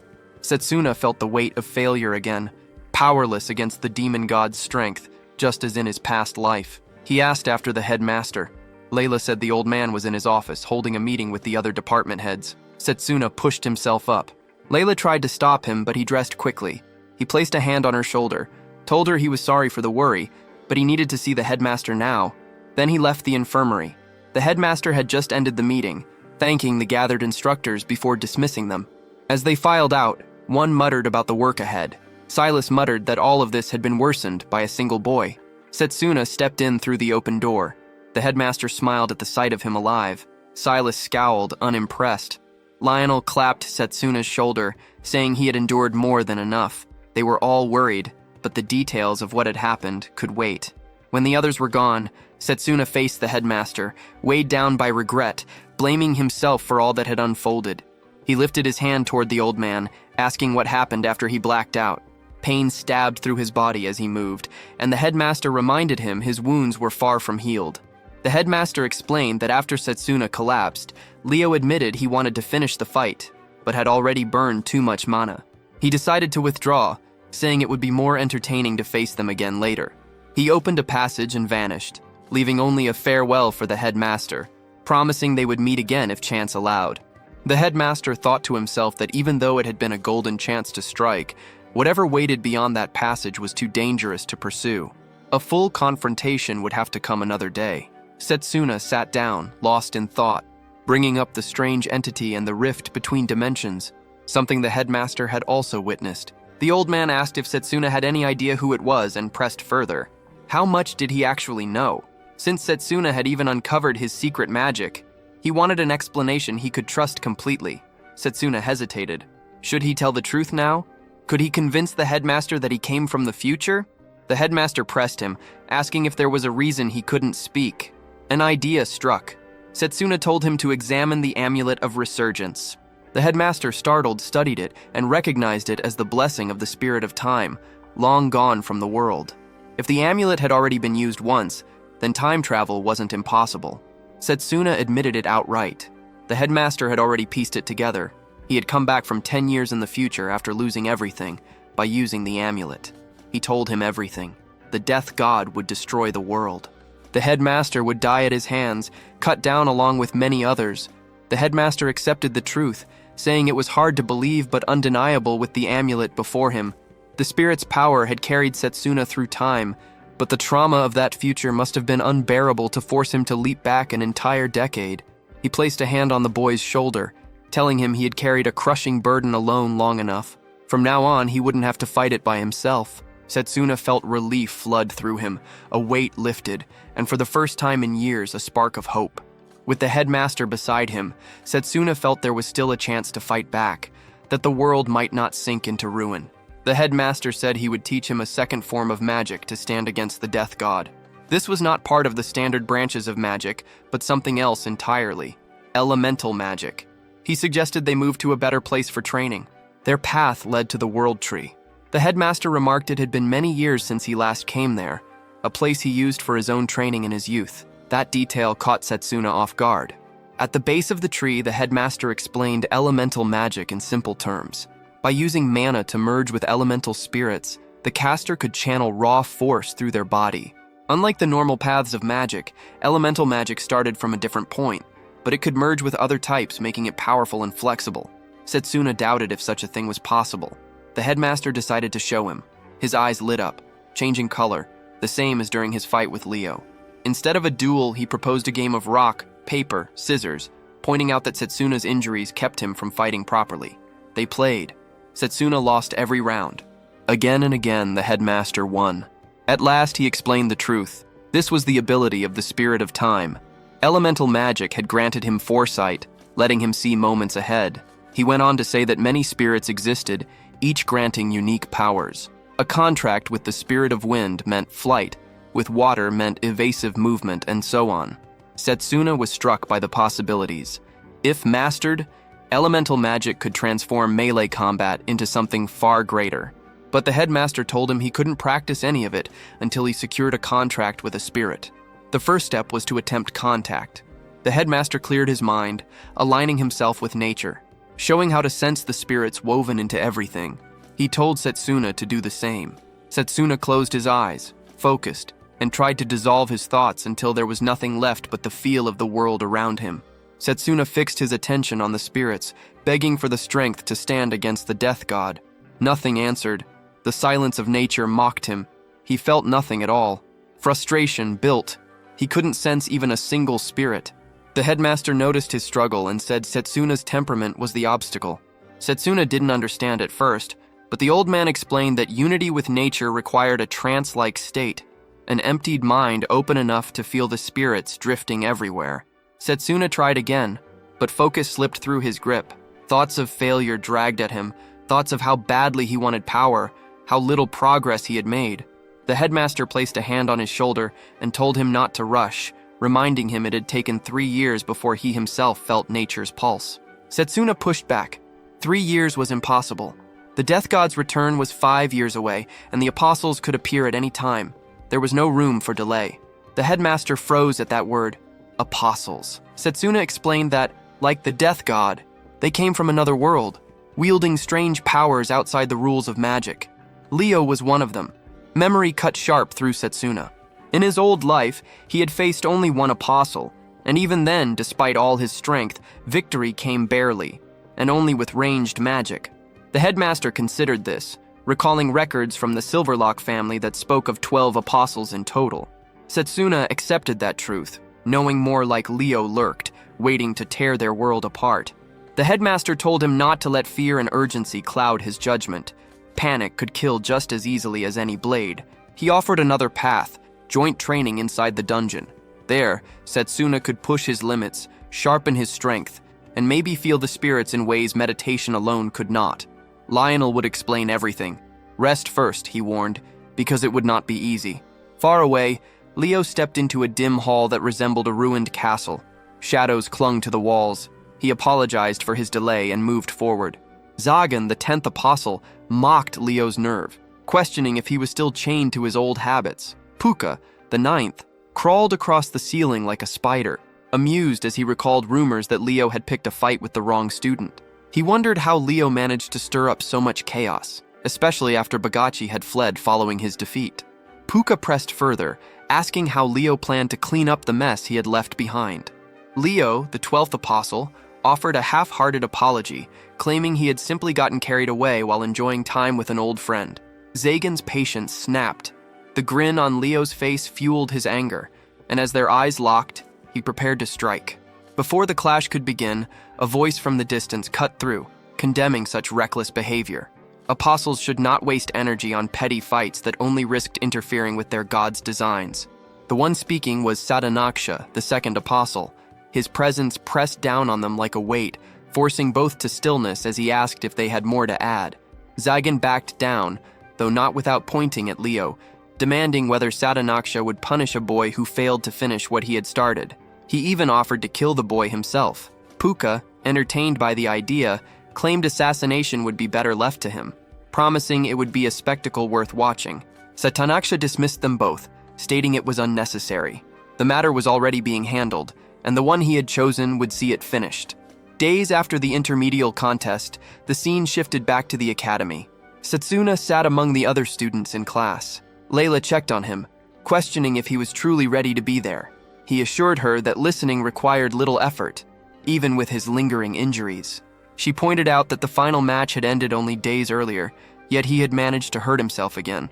Her words brought back his memory of the headmaster's warning, announcing the existence of the death god and his apostles would be reckless. For now, only a handful of instructors would be entrusted with the truth. Their role would be to guard the academy and track Leo.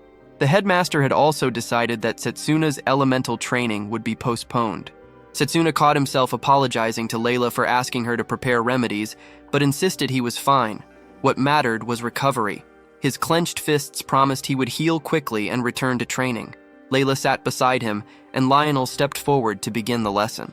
With all students present, he introduced the next step, the interdepartmental joint training.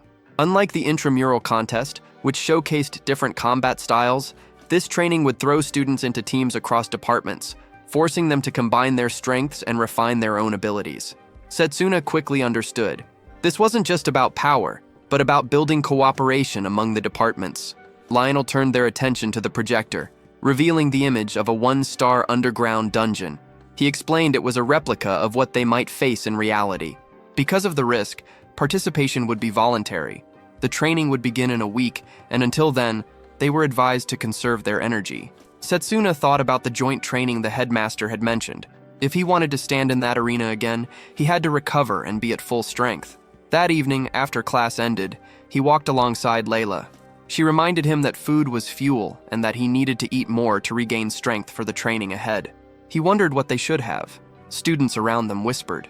They recognized him as the intramural contest winner, the melee mage who had shocked them all. A girl, face red, admitted to a friend that she had liked him since the final match. Layla noted that everyone seemed interested in him now, even though not long ago those same voices had called him a failure. As they moved through the crowd, 3 boys blocked their path, one with yellow hair, the others red. The blonde one pointed at Setsuna, congratulating him for the victory. Setsuna asked who he was, and the red-haired boy introduced him as Carl, the leader of a noble salon. They had heard that Setsuna would head straight into the mage army after graduation, so Carl extended an invitation to join his salon. Setsuna wondered what that even meant. Carl explained it was a social circle for nobles, not melee mages, but he would make an exception. Having the contest winner in the group would raise its standing. Girls nearby grew excited at the idea of him joining. Carl smirked, warning that someone like him should choose his company carefully. He gestured at Layla, saying that being seen with a commoner would damage his reputation. Setsuna turned him down without hesitation. Shock spread across the boys' faces. He turned away, questioning why background mattered so much. He told Layla they should leave. Carl's pride cracked. His anger boiled over, and one of his lackeys whispered that insulting the contest winner wasn't wise. Carl ignored him, pulling out a chain, fury in his eyes. He demanded to know how Setsuna dared to shame nobles. A blade hidden in the chain flashed as they prepared to strike. Setsuna shifted calmly, but Layla stepped forward first. She stopped Carl, reminding him that duels without approval violated academy rules. If anyone was crossing the line, it was him. Carl froze, his teeth grinding. He glared at her, enraged that a commoner would block his hand. The two red-haired boys hesitated, unsure whether to back him. Carl finally pulled back, swearing that his father would hear about this. The three stormed off, leaving the hall tense. Layla smiled at Setsuna, and he noted quietly that she was growing stronger too. Before he could dwell on it, another voice called his name. He turned, half annoyed at who it might be this time. Carol stood there, waving lightly. Relief touched him at the sight. She looked better. She told him it was thanks to him, and that she wanted to thank him properly. Her face flushed as she asked him to come to her room. Layla tried to make sense of what was happening. The scene shifted to Carol's room. She welcomed Setsuna, Drago, and Layla, explaining she was preparing a meal to thank them for saving her life, though it would take some time to finish. Setsuna, still uneasy, insisted it wasn't necessary. Carol dismissed his concern and told him to wait. Layla offered to help, noting that cooking alone would be too much work. Carol accepted. Even so, Layla couldn't stop thinking Carol had meant to invite only Setsuna, and her mind drifted toward less innocent possibilities. Drago, clearly puzzled, asked why he was there at all. Carol simply said the more the better. In the kitchen, Layla remarked she had never seen anything like the ingredients Carol used. She didn't even know food could aid recovery. Carol explained they were recovery foods. Meanwhile, Setsuna glanced around the room, remembering the headmaster's words. Carol had no memory of Leo. It could have been shock-induced amnesia, or maybe Leo had tampered with her mind. Though grateful she had survived, Setsuna couldn't shake the thought that someone might target her again. Drago noticed Setsuna's heavy expression, pointing out that he often took things too seriously and should loosen up. Setsuna considered his words, but a sudden loud crash erupted from the kitchen, sharp as an explosion. His nerves spiked, wondering if Carol and Layla were training instead of cooking. Drago looked equally startled. Carol then called Drago for help. When he stepped inside, she handed him a tight apron. He hesitated, realizing it was clearly designed for maids. Carol, unfazed, explained it was the only one available. Together, they kept cooking until the meal was ready. As Setsuna prepared to eat, Layla mentioned they had gone overboard and made far too much. Setsuna smiled faintly, deciding that since they had worked so hard, he would finish everything. He ate quickly, reasoning that boosting his body with proper food would let him handle as much as he wanted without falling ill. Layla approached, worried he was forcing himself, but he brushed it off. Curious, he asked who had made the egg soup, impressed by its umami taste. Drago grinned, claiming credit and urging him to eat more since plenty remained. Setsuna asked for another bowl, confirming his approval. Carol froze, stunned that her cooking had lost out to Drago's. They continued eating together, and Setsuna thought about how moments like this mattered. It reminded him of days before he had traveled back in time, when he and his friends spent their lives together in peace. Vidrak had stolen that life once, but Setsuna swore he would never let it be taken again. He refused to ever lose to Vidrak or anyone else again. 2 weeks later, the day of the dungeon joint training arrived.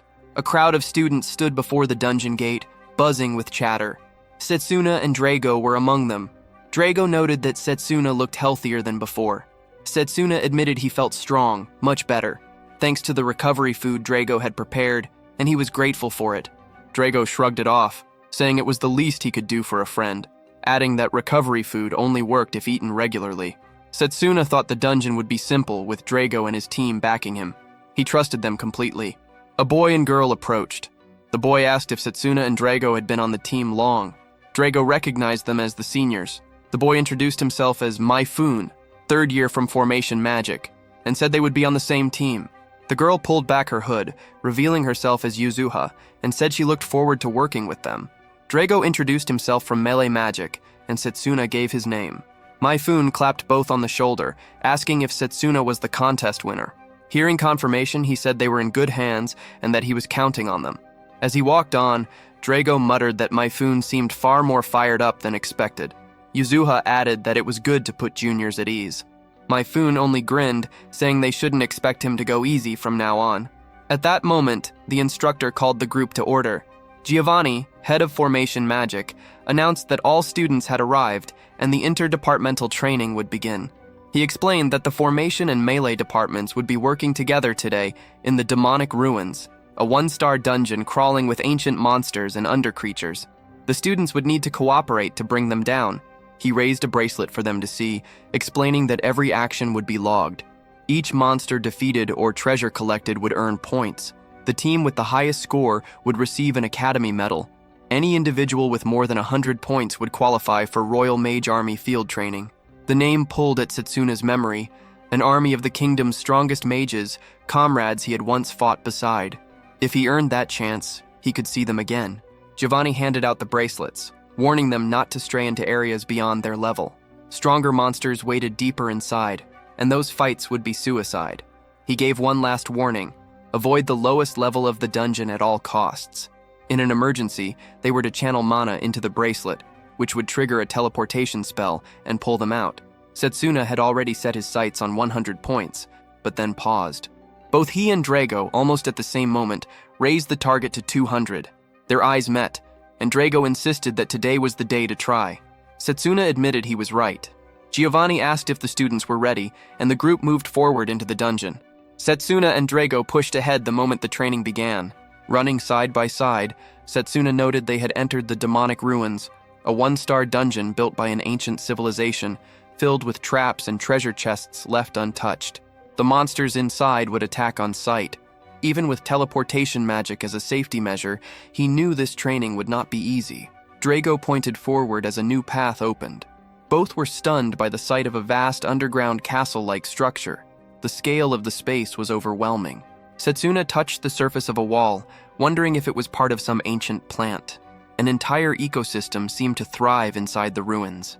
He recalled the headmaster's words, that the training would be a chance to connect with nature and gain valuable insight into elemental magic.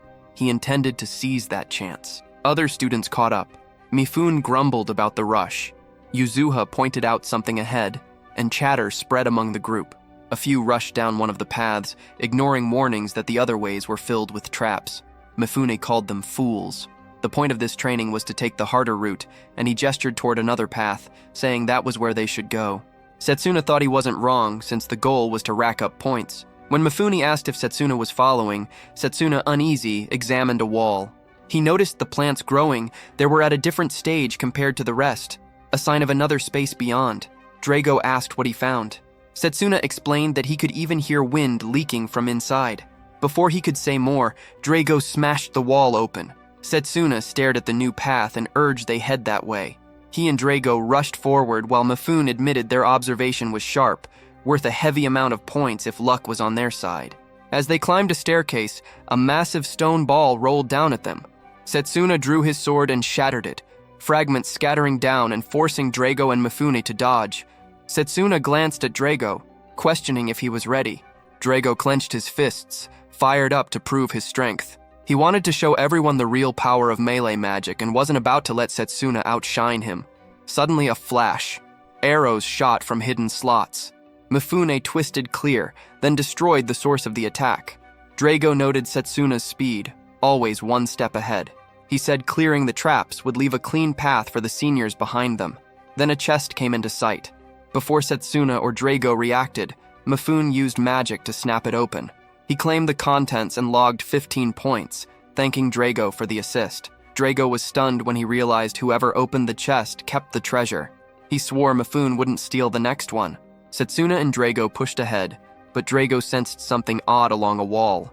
He smashed it open, exposing another chest. Before he could touch it, Mifune's magic snatched it away, raising his score to 30, while Drago stayed at 0.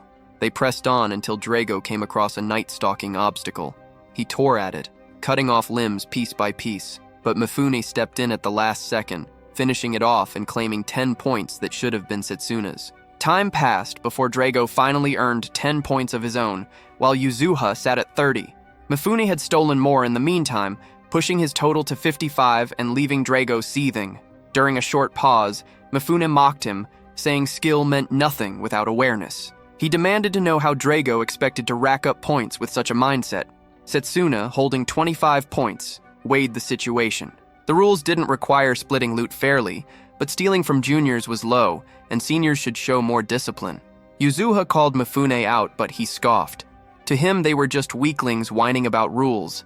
If they hated it so much, why not beat him and take it back? His smirk carried the message that they didn't have what it took. Setsuna kept his focus.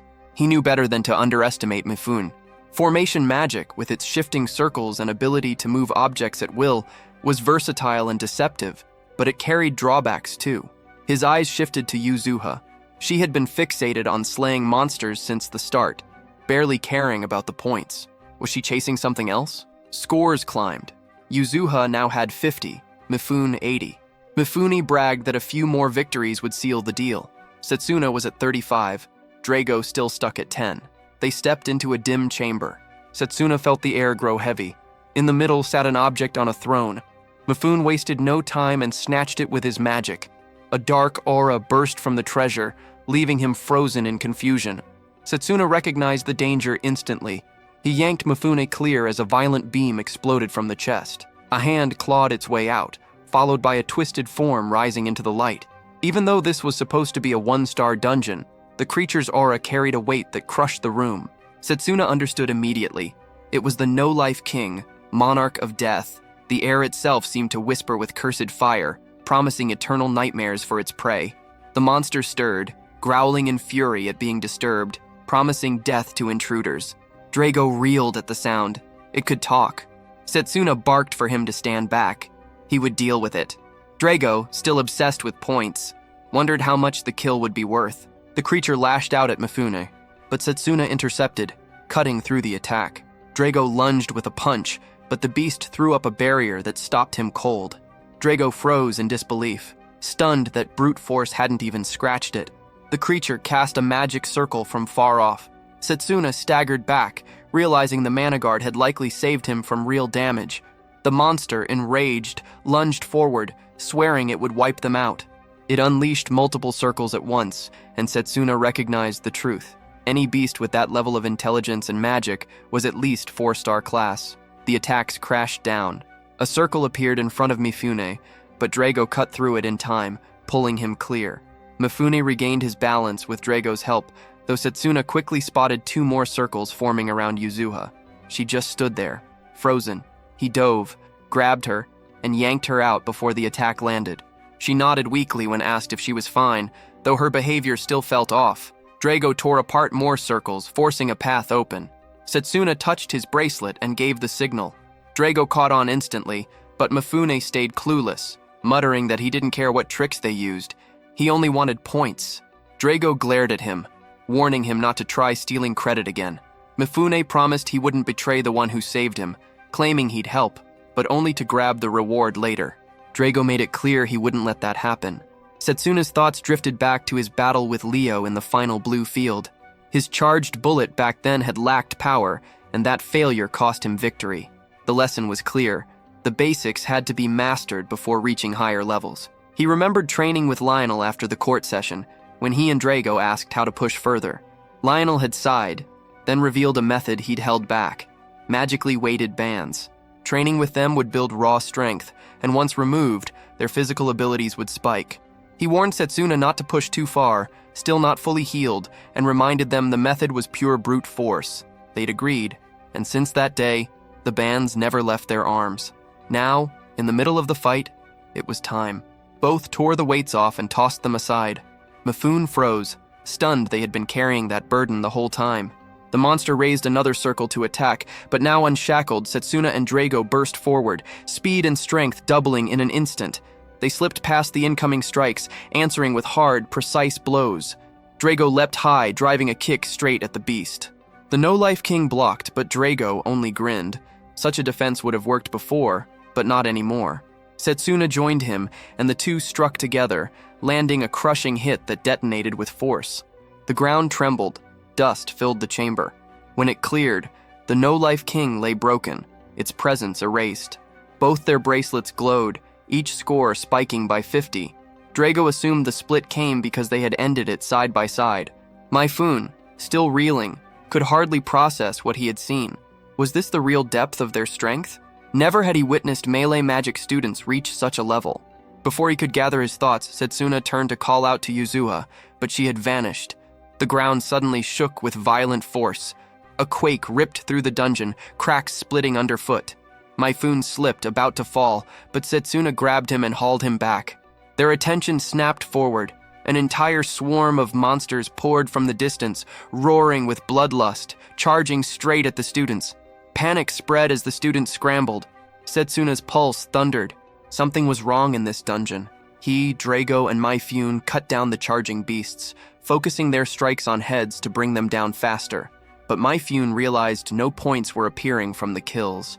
If Setsuna hadn't figured it out already, they'd be wasting their strength. Through the clash, Setsuna deduced the truth. These creatures, fueled by dark magic, revived endlessly, making the kills worthless. Drago cursed them as hollow targets with nothing to gain. Myfune muttered about how bizarre it was to see monsters like these inside a one-star dungeon. Setsuna felt a foul aura rising from beneath the floor. He told the others the source was below, and though Myfune doubted, Setsuna was certain. The presence reminded him of Yuzuha. Drago moved to descend first, leaving Myfune hesitating, but Setsuna pressed the point. Without them, Myfune was useless. The jabs stung, as if Setsuna had questioned his worth. Setsuna even drove it further, calling out that all Myfune had shown so far was stealing points from juniors before moving down himself. Monsters kept flooding in, and Myfune grumbled at the whole ordeal, but followed. Watching Setsuna and Drago fight, he noticed how sharp their coordination was, wondering if this was really their first time training together. Drago snapped at his chatter, only for Myfune to scoff that it beat listening to undead groans. Setsuna pressed toward the source of the foul mana. They found it, an eyeball creature unlike anything Setsuna had seen, pulsing with the circle that spread the dungeon's corruption. He marked it as the core of the outbreak. Myfune, puffing himself up, claimed they should follow his lead since he knew dungeon strategy better. Drago stretched and accidentally clipped him, tossing out a quick apology. Setsuna struck the eyeball beast hard, finishing it and claiming 10 points. The ground rumbled again. Drago stiffened, realizing the undead were already on their way. Setsuna reasoned that the undead must have realized their source was under attack and were swarming to defend it, which meant cutting them down would bring in more points. Drago, restless and hungry for release, welcomed the chance to tear through them. Mifune, by contrast, wondered how Setsuna and Drago showed no fear while he himself could barely hold steady. All he wanted was to reach 100 points and get out of the dungeon fast. Setsuna asked about Yuzova. Mifune admitted he had no idea, guessing she had bolted in fear. But Setsuna wasn't convinced. She hadn't flinched even against the no-life king. Something about her had been off. Dark magic clung to creatures that had no place in a one-star dungeon, leaving him unsettled. He wondered if one of the apostles had a hand in this. If so, Drago and Mifune being here could be deadly. He hoped Layla and the others were safe. The undead surged closer, and Drago called for the hunt. He smashed through the horde with Setsuna and Mifune beside him, bodies piling as points climbed. By the end, Setsuna carried 225, Drago 210, and Mifune 125. Mifune decided he had enough and should leave. Drago questioned why he wasn't looking for Yuzova, but Mifune brushed it off. Yesterday had been the first time they'd spoken, and he thought she was strange for approaching him. She was probably outside, crying somewhere. As he turned to go, Setsuna told Drago they needed to find her. Mifune snapped that he wasn't being transported out, stunned when Setsuna suggested he walk back. Reluctantly, he tagged along. Drago pointed out that the transport spell seemed broken and their bracelets might be compromised. Setsuna once again felt the dark power pulsing from below. He told Drago he'd press forward alone to search for Yuzova, saying he could handle it. Drago, surprised, teased him about being attached to her, then swore he'd help in the search. Setsuna agreed but warned him to retreat if things turned dangerous. Mifune wavered, thinking it smarter to return and report to Giovanni.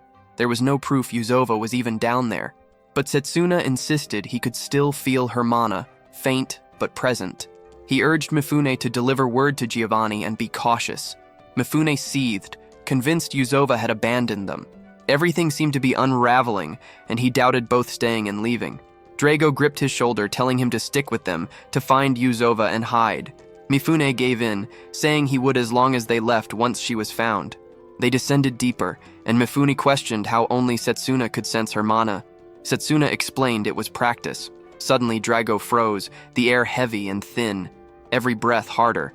They stopped, listening, until a faint sound echoed. Setsuna pointed ahead. Drago advanced, certain someone was there. Mifune wondered if it was her. Relief came when they found Yuzova inside a black circle, half her body swallowed, crying out for help. Mifune shut his eyes, shaken at what he saw. Setsuna blocked Drago, warning him to stay back. Yuzova wasn't just trapped. She was ensnared in an ancient spell. He noted the dungeon showed no signs of the trap being triggered, which made him suspect Yuzova had been caught by an item laced with dark magic. It reminded him of something his friend once picked up from the black market before he went back in time. Setsuna was sure Yuzova hadn't used it willingly, meaning someone had set her up. The trap could only be undone with a specific spell, and only a weapon carrying that spell could shatter it. Driven, Setsuna forced the circle open and dragged Yuzova free. She collapsed against him, and he urged her to stay conscious. The source of the curse was clear: the earrings she wore. Mifune questioned what had happened after she vanished, and whether it could be reversed. Setsuna hauled her onto his back, insisting she had to be protected. Relief hit him that they found her before it escalated further, and he resolved to explain it all to Giovanni later. He was certain the apostles were behind this. Drago kept watch, unsettled by how twisted everything had become, but pushed the reminder that getting Yuzova out was what mattered. Setsuna pressed Mifune to try the transport spell again. Mifune attempted it but got nothing, grumbling that Giovanni might have handed him a faulty bracelet. Setsuna tested his own and found it dead too.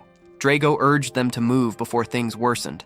The ground roared beneath them, rumbling hard, and for a moment they thought it was another quake. Rocks came crashing down, cutting off their path, while Drago barked at Mifune to move faster. Too late. The exit was sealed. Setsuna suggested a safer route instead. Elsewhere, Layla and her team pushed through the dungeon, calling out for survivors. A cry for help led them to a boy pinned under rubble. They pulled him free, and Layla poured healing magic into his wounds. Weak, but alive, the boy insisted there was another trapped deeper behind the rockfall.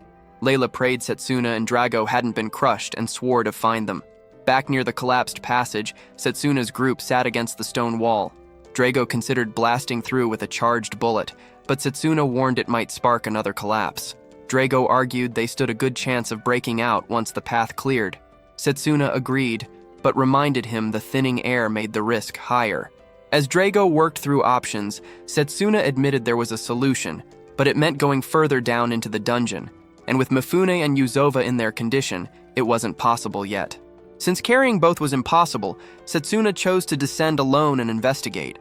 Mifune suspected he had some hidden plan.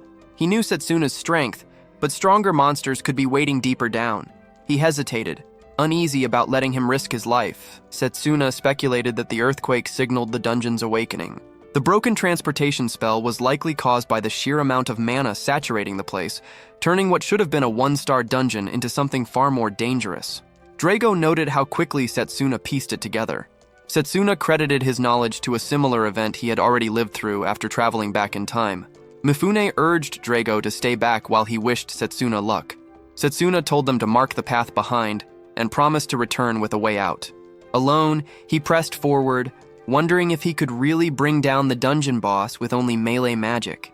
Fire or purification would have made short work of the undead.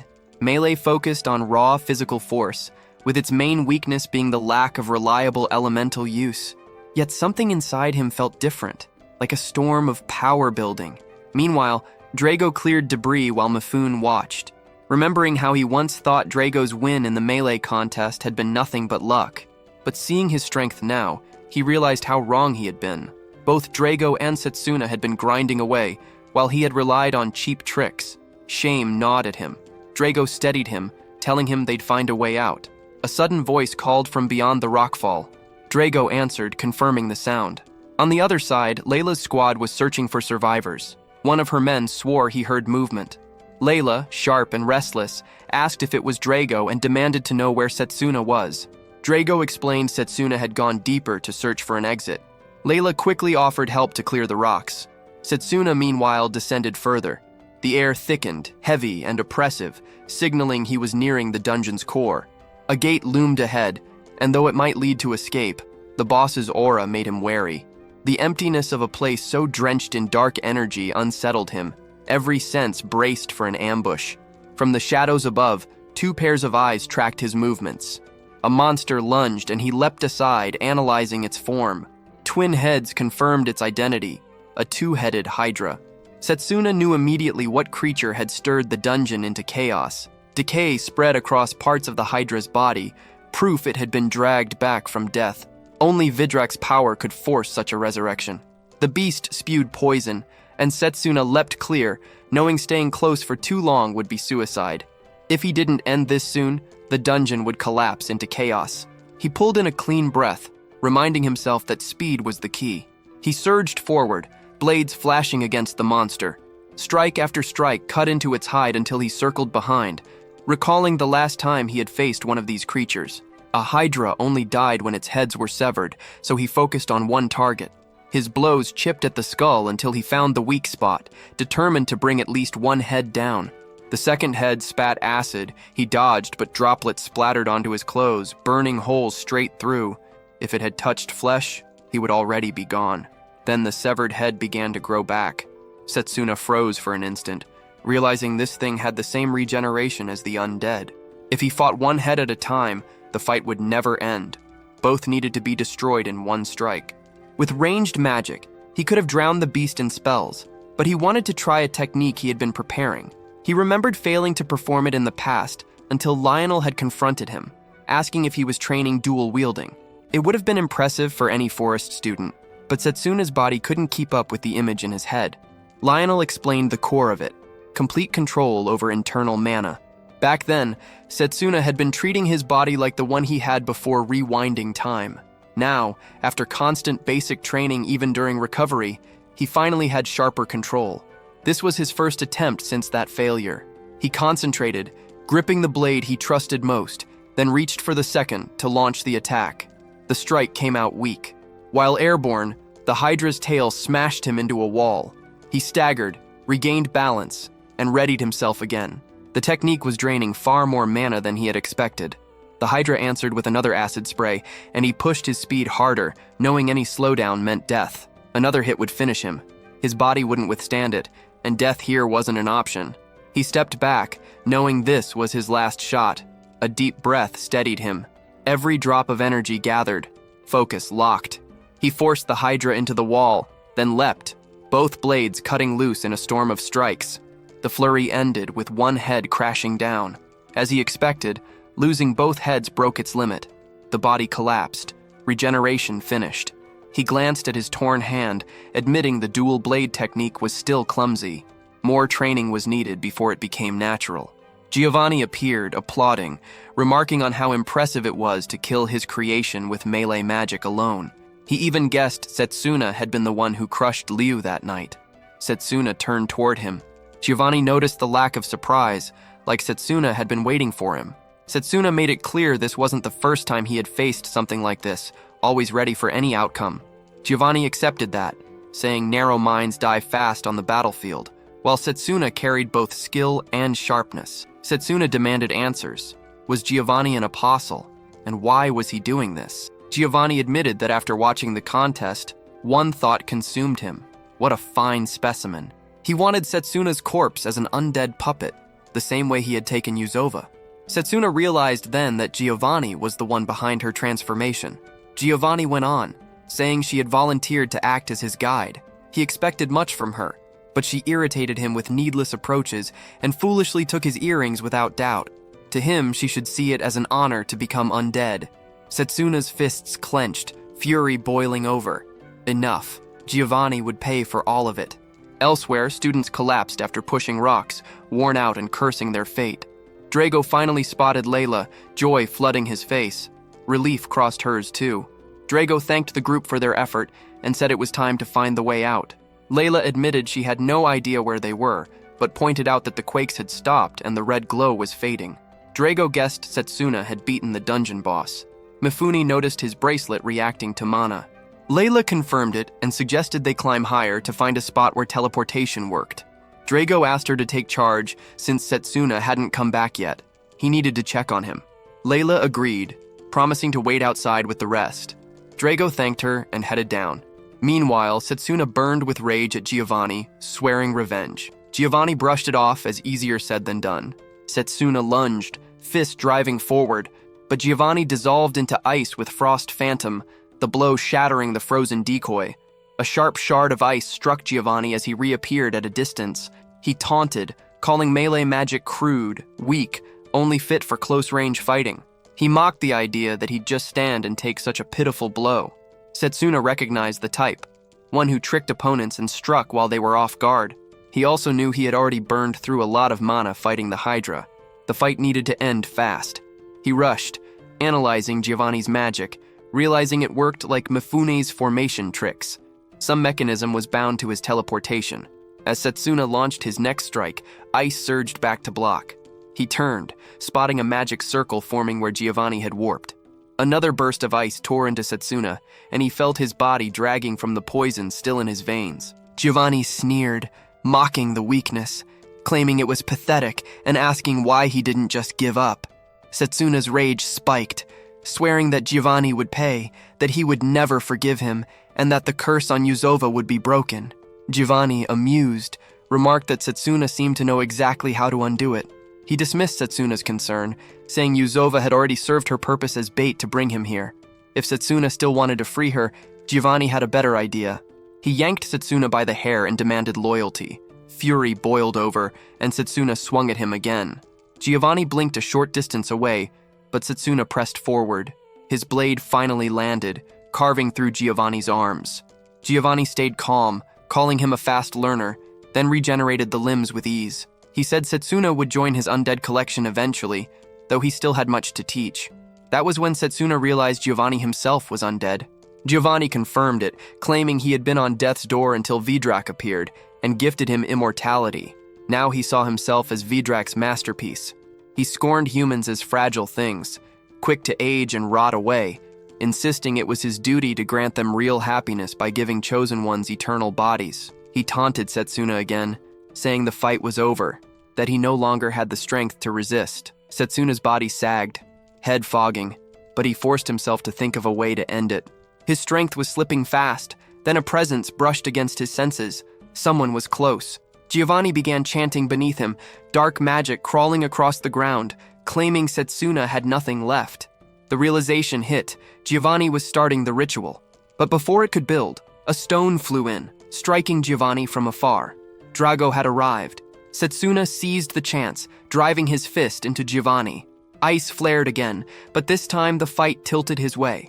He leapt clear of the circle as shards speared past him. Drago's voice reached him, checking on his condition.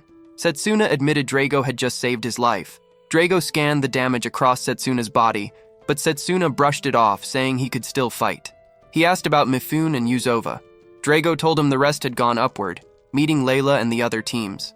Setsuna was sure that if Layla was with them, they would be safe. Giovanni snarled, furious at the interruption, never expecting Drago. Drago demanded to know if Giovanni was the one behind everything. Setsuna confirmed, stating Giovanni was responsible for all of this and needed to be stopped now. Rage flared in Drago, disgusted that Giovanni had hidden as an instructor while plotting this chaos.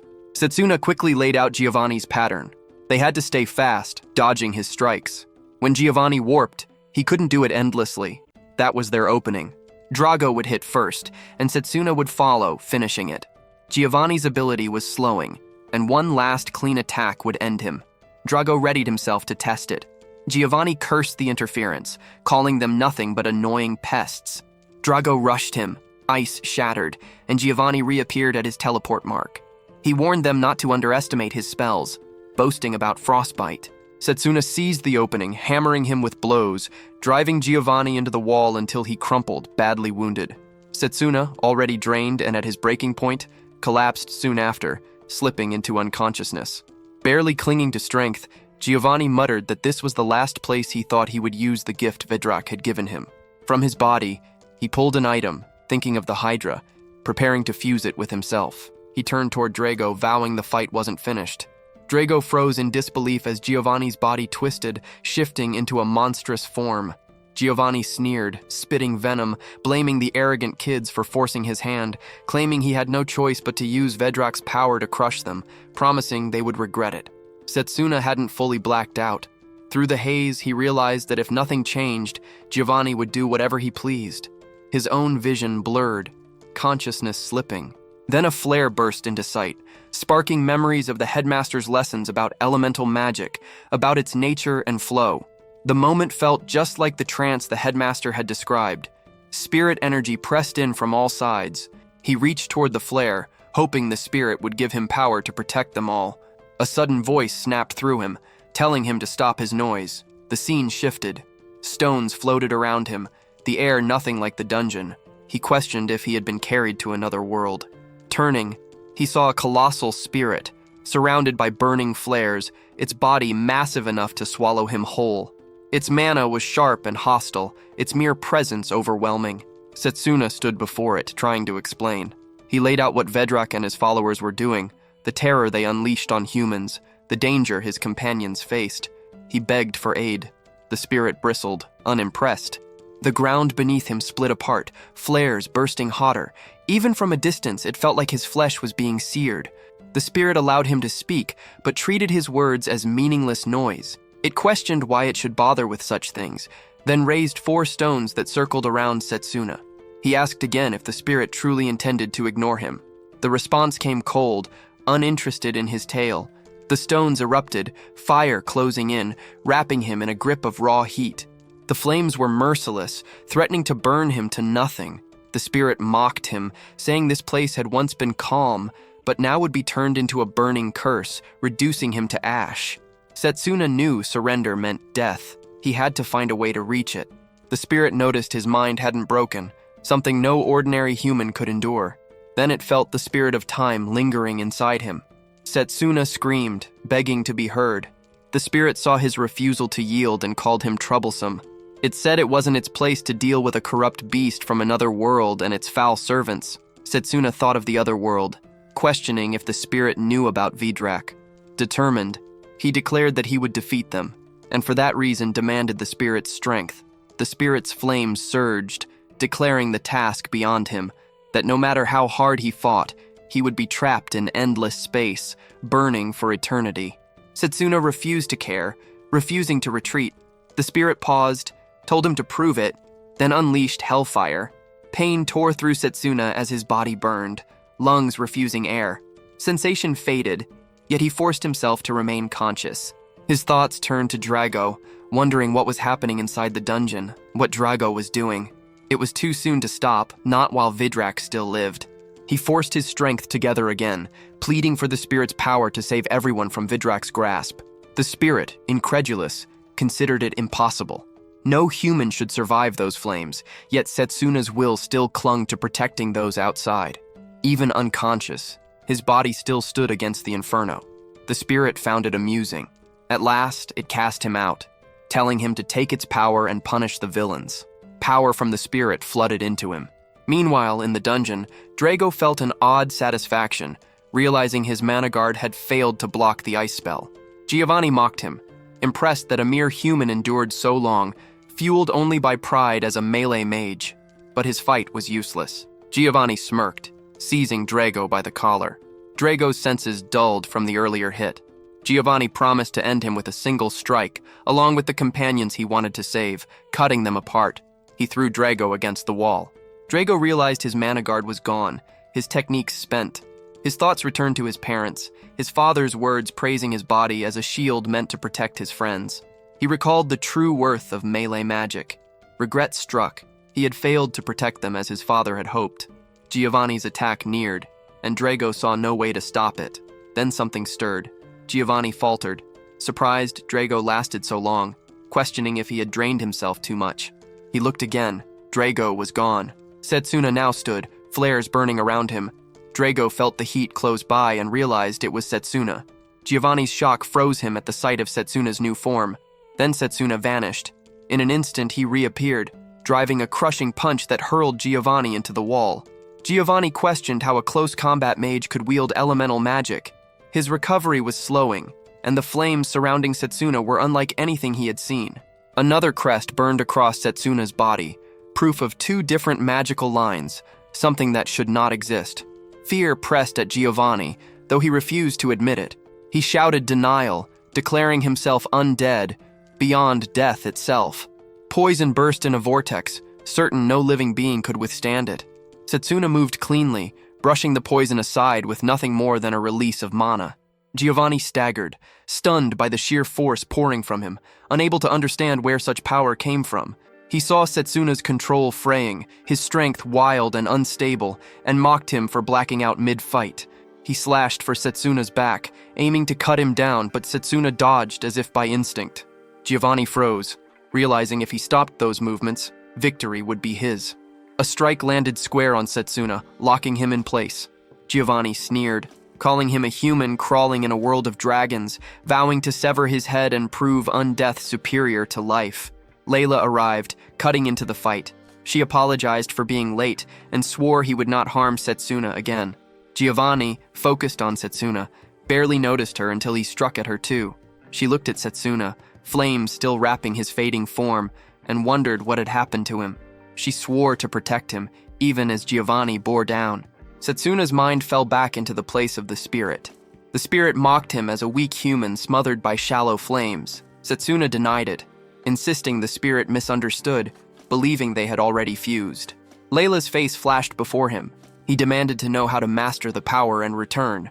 The spirit refused to guide him, ordering him to find the answer himself, admitting it had never granted power to a human before. In the dungeon, Giovanni's attack dropped Layla to the floor. Even as she struggled, she recalled Setsuna's words, that with resolve, even someone like her could grow strong. She remembered a woman's hand on her head, a voice telling her not to rush. That strength came with resolve. She forced herself back up against Giovanni's assault. The spirit stirred with interest, curious if Layla's fall would mark Setsuna's end as well. If so, the spirit mused, then it would be the one to kill him.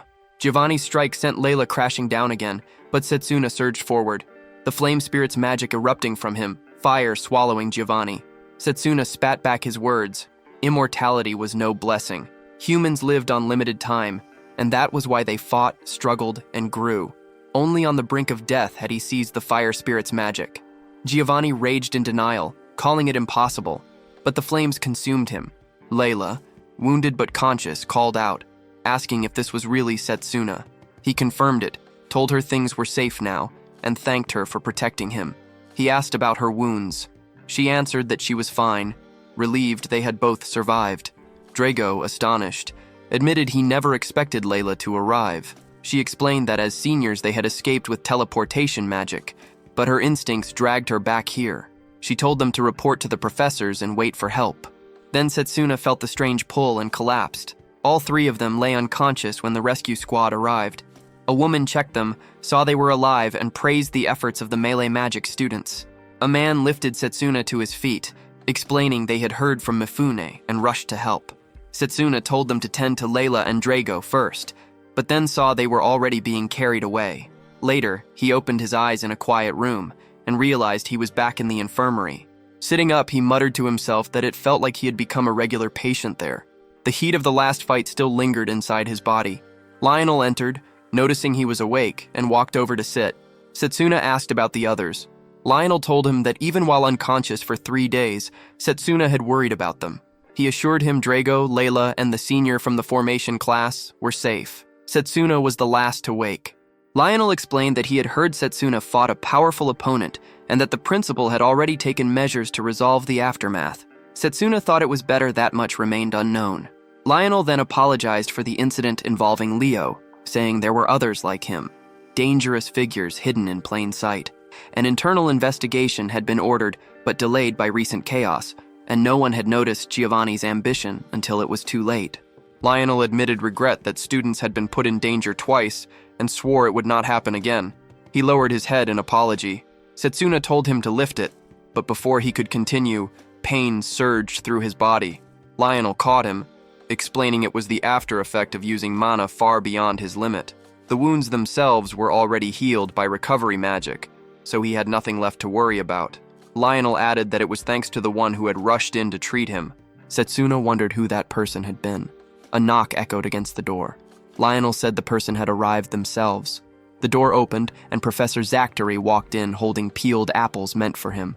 Lionel smacked him on the back, warning him not to interfere since he wanted to speak first. But Zachary's expression hardened. He admitted his fault for the way he had treated Setsuna during the orientation test. He confessed he had looked down on the close combat department as the weakest and hated seeing someone like Setsuna there. Then he revealed his past, once an honors student of the academy. But when he realized his path was limited to melee magic, His own family and friends abandoned him. Knowing Setsuna had chosen melee magic willingly, despite having the ability to walk any path, had fueled his resentment. Zactari could not grasp why someone like Setsuna would willingly choose close combat magic over any other path, but his view shifted after reading the report. Setsuna's team had achieved the highest score in joint training, and he himself had set a new record for the Close Combat Academy. That feat alone had caused the planned joint drill with the kingdom's Megas battalion to be cancelled. What mattered more to Zactari, however, was that Setsuna had proved the department could stand on equal ground with the rest. He reached out his hand, giving thanks for the proof. Setsuna thought the man before him seemed like an entirely different person now. Though maybe it only felt that way because the first impression had been so rotten.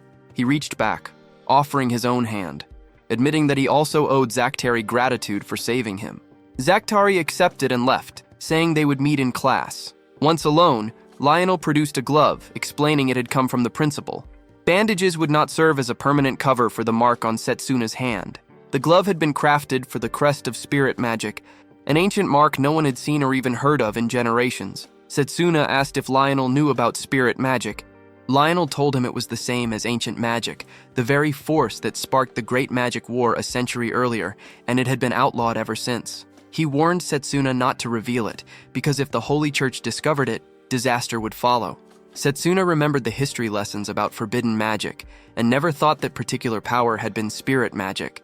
He asked Lionel how he even knew such details. Lionel explained that the principal had told him enough about the evil god, the apostles, spirit magic, and even Setsuna's return from the future.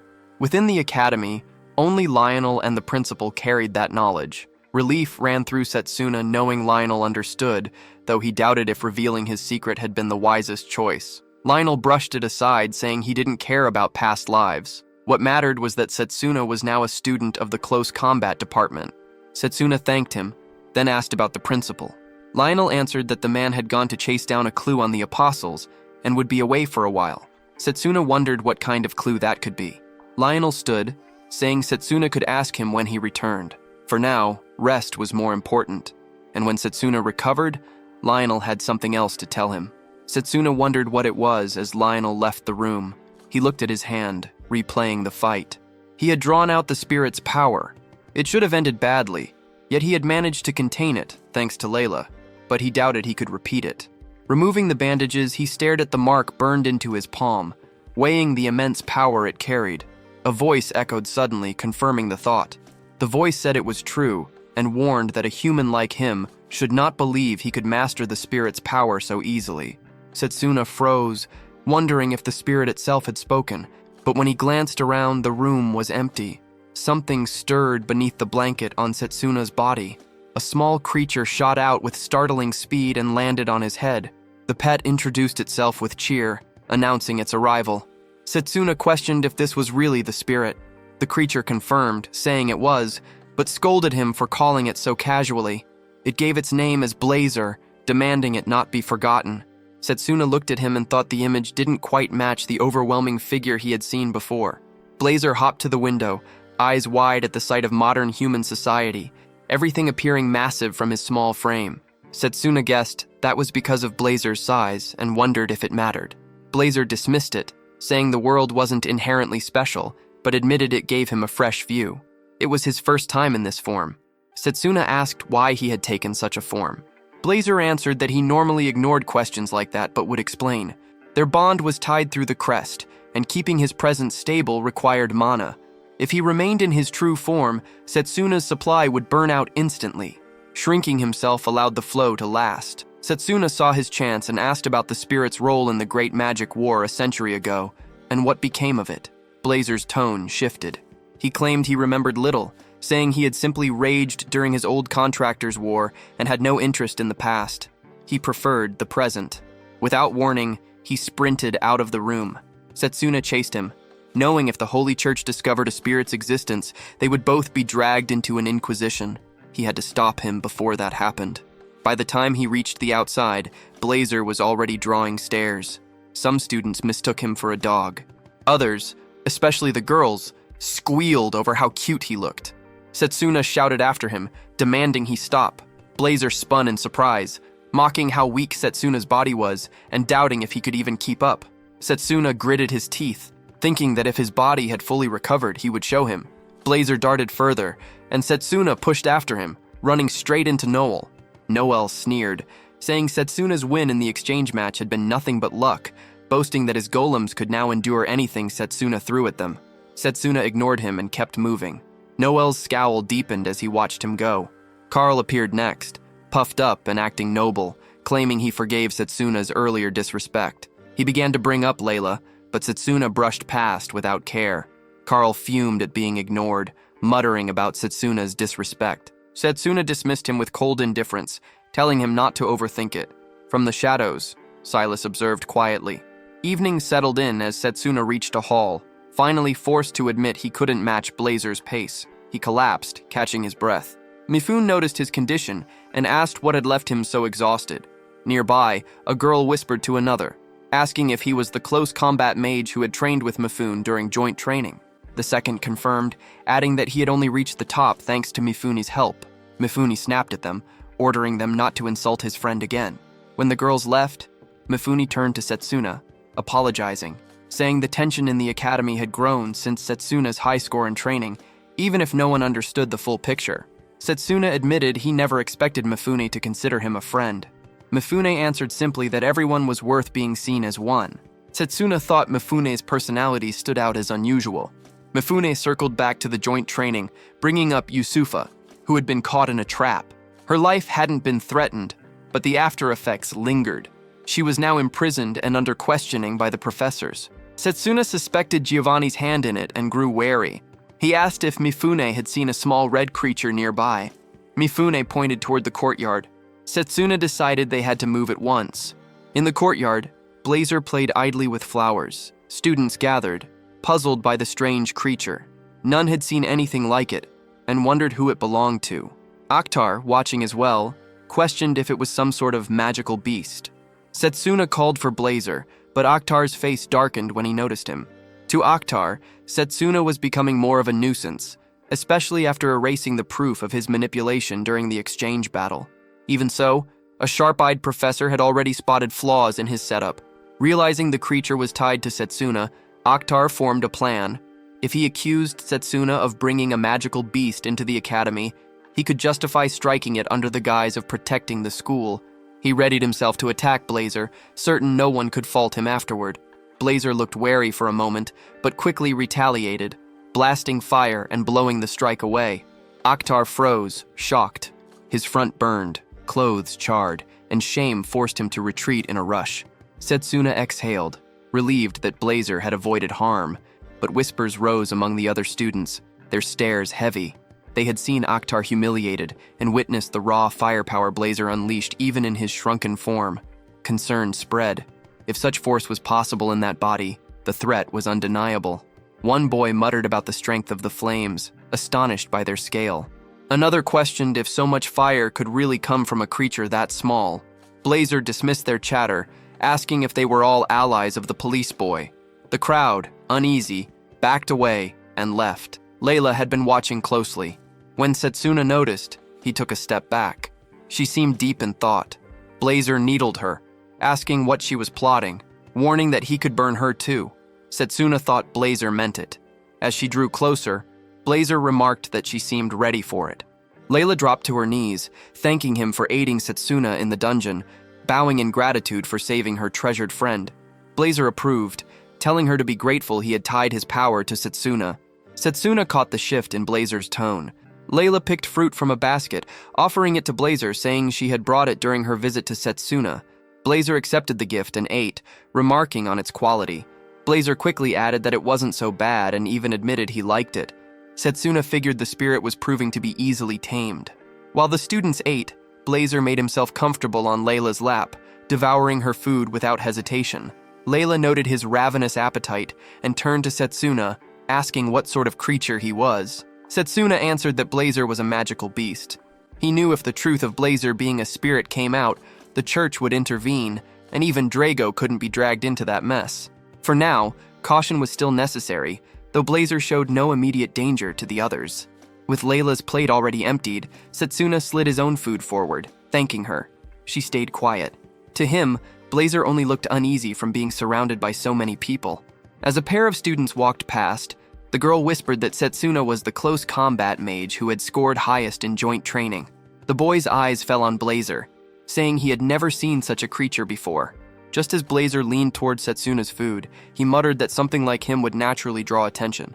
Idle chatter would be ignored, but anything beyond that wouldn't. Setsuna realized Blazer was being treated like some rare animal. Blazer then turned to Layla, saying that if she kept bringing gifts like that, he'd make her his subordinate. Setsuna was relieved that no one else could hear the spirit's voice except him. He then looked at both Layla and Drago, thanking them for saving him in the dungeon. Layla answered that helping a friend was only natural. Drago, as blank-faced as always, pulled out an envelope.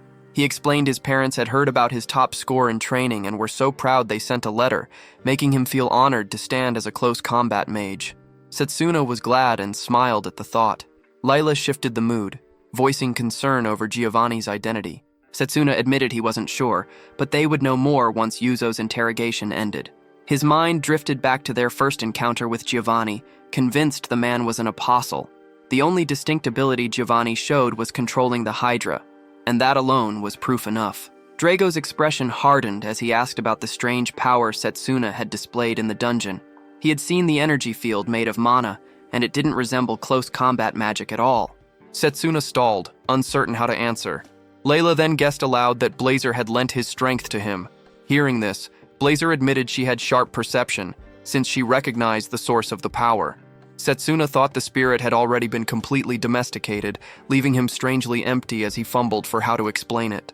The moment broke when Professor Silas barked Setsuna's name. As Silas closed in, two nearby students whispered if he was about to scold someone again. Silas snapped at them to leave, and they scattered. He pointed straight at Blazer, demanding to know what kind of creature he was, remarking that he didn't look like one of the forbidden beasts. Setsuna's stomach sank. The situation had turned bad. Silas pressed further, berating him for not registering his pet with the academy. At the word pet, Blazer bristled in rage. Silas narrowed his eyes, questioning if there was a valid reason for Blazer's presence, warning that if not, he would take steps to have the animal removed. Blazer's fury boiled, ready to strike back, but before anything happened, Zetri appeared. He cut in quickly, apologizing for the mistake. He claimed he had received the registration form, but had carelessly forgotten it, bowing low to Silas in apology. Everyone understood Zetri was covering for Setsuna. Silas, caught off guard, looked at him in disbelief, remarking that a professor was bowing his head for a student, especially one like Setsuna, who now stood as the top and most decorated in the close combat department. The sight left him embarrassed. Zachary, still bent forward, admitted it was as Silas said. Drago, irritated, slammed the table and got up, striding toward him. With a sharp grin, he declared the close combat department's victory and the joint training was thanks to Zetri. Setsuna and Layla also stepped closer, offering their thanks. Setsuna expressed his gratitude directly, while Layla, even recognizing Zetri's questionable ways, acknowledged that he had acted for their sake. Zetri, moved by their words, looked emotional, but also seemed to bask in the recognition. Silas, frowning deeper, questioned the absurdity of what they were all saying, and doubted anyone could take it seriously. A girl whispered to a boy that the close combat department was ranked above Silas's group now. The boy added it was no wonder Silas strutted around with such pride. Their remark struck a nerve, and Silas snapped, ordering them to hand in the paperwork by morning without excuses. Setsuna exhaled, relieved the situation hadn't blown up further, and noticed Blazer on the verge of losing control but still holding back. He turned back to Zachary, thanking him for stepping in, even if the professor didn't know the full story, and appreciated the way he had backed them. Zachary smiled and said the thanks should go the other way, adding that there must have been a reason for bringing the creature. Drago, impressed, said Zachary was the kind of professor others should look up to. Layla agreed, but Blazer brushed it all aside as pointless talk. Blazer and Setsuna left soon after. As they walked, a bird swooped down carrying a scroll. Setsuna opened it and found a letter praising his success with spirit magic. It also carried a warning. The principal feared he might struggle to control it while still recovering. The principal had wanted to train him personally, but being unavailable, arranged for another instructor to take his place. Setsuna wondered who this new teacher would be, and what guidance they could offer for handling spirit magic. The letter said Layla would be the one to introduce this person. It ended with the principal wishing him good fortune. Setsuna felt thankful for the support. Elsewhere in a quiet house, an old woman read a letter and scoffed at its contents. Nearby, a girl swept the floor, a bucket of water resting beside her. The old woman grumbled about having to train someone new in spirit magic. She cursed the principal for exposing her methods without consent. Even if the boy carried the principal's recommendation, she vowed she wouldn't forgive him if he proved useless. If that happened, she would deal with him herself. The focus shifted again, this time to the urgent magic conference, where Principal Dan Ham delivered the report of his findings. One person questioned if Dan Ham's proposal was really enough to solve the problem. Another pointed to the growing signs of the evil god and the dark apostles, which made his words even more unsettling. A woman dismissed it, saying he had no solid proof. Dan Ham countered that the enemies left no evidence behind at all, which was exactly why he sought their help. Some still refused to accept it, while one suggested Dan might have overlooked something vital. After the tense meeting, Dan and Step stepped out of the chamber and met Leon, commenting on how chaotic it had been. Lionel, present with them, said it was expected. Dan and Step sat down, admitting that disbelief was understandable. Lionel reminded them they were dealing with forbidden spirit magic, something not easily spoken about. Dan and Step added that such an occurrence couldn't simply be ignored, and if the apostles acted, Dan's proposal would at least serve as preparation. Danik then shifted the topic to Setsuna's condition. Lionel reported he was recovering steadily, though he was straining himself too much and needed more time to fully heal. Danon remarked that the new teacher lined up for him was strict, and he hoped Setsuna would regain his strength before facing that instructor. Meanwhile, in his room, Setsuna slept while Carol sat by his side, keeping watch. When he woke and saw her, he was caught off guard. She explained she had come after hearing about his condition, bringing food to help him recover. As she opened the boxes, she revealed the recipe was something Drago had shown her. Setsuna thanked her, especially for looking after Blazer since the day before. Carol brushed it off, saying she had taken Blazer out around town together with Layla. She had also brought fruit for Blazer, whose little voice sounded like a short cue. Setsuna understood then why so many found Blazer so endearing. Carol spoke of how remarkable Layla was, noting she treated Blazer without even a trace of hostile mana. Setsuna asked if that was really the case, and Carol confirmed, saying Layla had done it as if it were the most natural thing. She explained that treating someone without creating barriers mattered, especially with tasks as difficult as that. Because she was always surrounded by phantom beasts, Carol could sense how much they valued kindness. Setsuna thought that was just like Layla, and reflected that she had been looking out for him ever since the dungeon incident. He couldn't just stay passive through it all. Once his body recovered, he would need guidance on handling spirit magic. Carol set aside the remaining food and left for class, reminding him to bring Blazer back with him. Setsuna thought about how Carol and Layla had been caring for Blazer while he still had to gather all the knowledge he could on spirit magic. He remembered reading about a great war 2 centuries earlier, when the followers of a certain figure tried to dominate other magi. Battles had raged across continents. The power of outside magic was overwhelming, though only a handful could wield it, and in the end the magi had prevailed, leaving peace behind. Whenever an ancient magic user surfaced, they were interrogated and purged, with the knowledge itself marked as too dangerous to spread. This was why Setsuna kept his contract with Blazer hidden. He lay back, remembering that in his past life, he had never even known about spirit magic. If he could master it now, it would bring him closer to crushing the evil god. But his thoughts drifted to what had already changed: the clash with Leo during the exchange match, and Giovanni's berserker at the joint training, both events absent from his former timeline. If history itself was shifting, were his choices the right ones? Days later, fully recovered, Setsuna was ready to train with Lionel. Carol looked displeased and asked if he was sure. He confirmed, pointing out it was during the academy's break. Drago announced he would train hard not to fall behind. Setsuna accepted the challenge. Layla, however, was downcast, knowing she'd be apart from Blazer and would feel lonely. Blazer demanded she stock up on fruit for his return. Setsuna appreciated how much Carol and Layla had done, but now he had to leave. Both girls wished him caution. Lionel noted how fortunate Setsuna was to have friends like them. Setsuna agreed, but thought only of Blazer, worried if he could handle caring for him alone, knowing he couldn't rely on Layla forever. They reached the carriage stop, ready for the long road ahead. Setsuna suggested the lizard carriage, but Lionel warned that handling them wasn't easy. Still, it was the best transport for distance, since all they had to do was hold tight. The lizard keeper told them the beasts were fast, the ride rough, and he wouldn't be responsible for injuries. Setsuna accepted that, thinking it depended on how one resonated with the animal. He climbed on with ease, treating the lizard naturally, and it responded. Settling in, he thought it felt fine. The keeper clapped, startled, admitting he had misjudged him because of his age. Most people struggled at first, he explained. Setsuna recalled riding creatures like this before, in another life. As he and Lionel set out, Blazer seemed thrilled by the ride. Setsuna noticed Lionel pale and asked if he was sick. Lionel admitted he wasn't used to it yet. The trip was cut short when 3 armed women blocked their path. Something about them was off. They didn't look like common bandits. Just as Lionel suspected, one revealed they were Jabardast, servants of the witch Morgana. Setsuna recognized the name. It had been written in the principal's letter. The woman called him out, labeling him a spirit magic user. Lionel explained their travel, then questioned if these 3 had come to capture them. One woman suddenly shifted her tone, saying she had no interest in a mere close combat mage. The sudden change made Lionel tense, demanding to know if she was truly Morgana's servant. Setsuna dismounted, trying to gauge what they were. Lionel whispered the truth. These weren't human.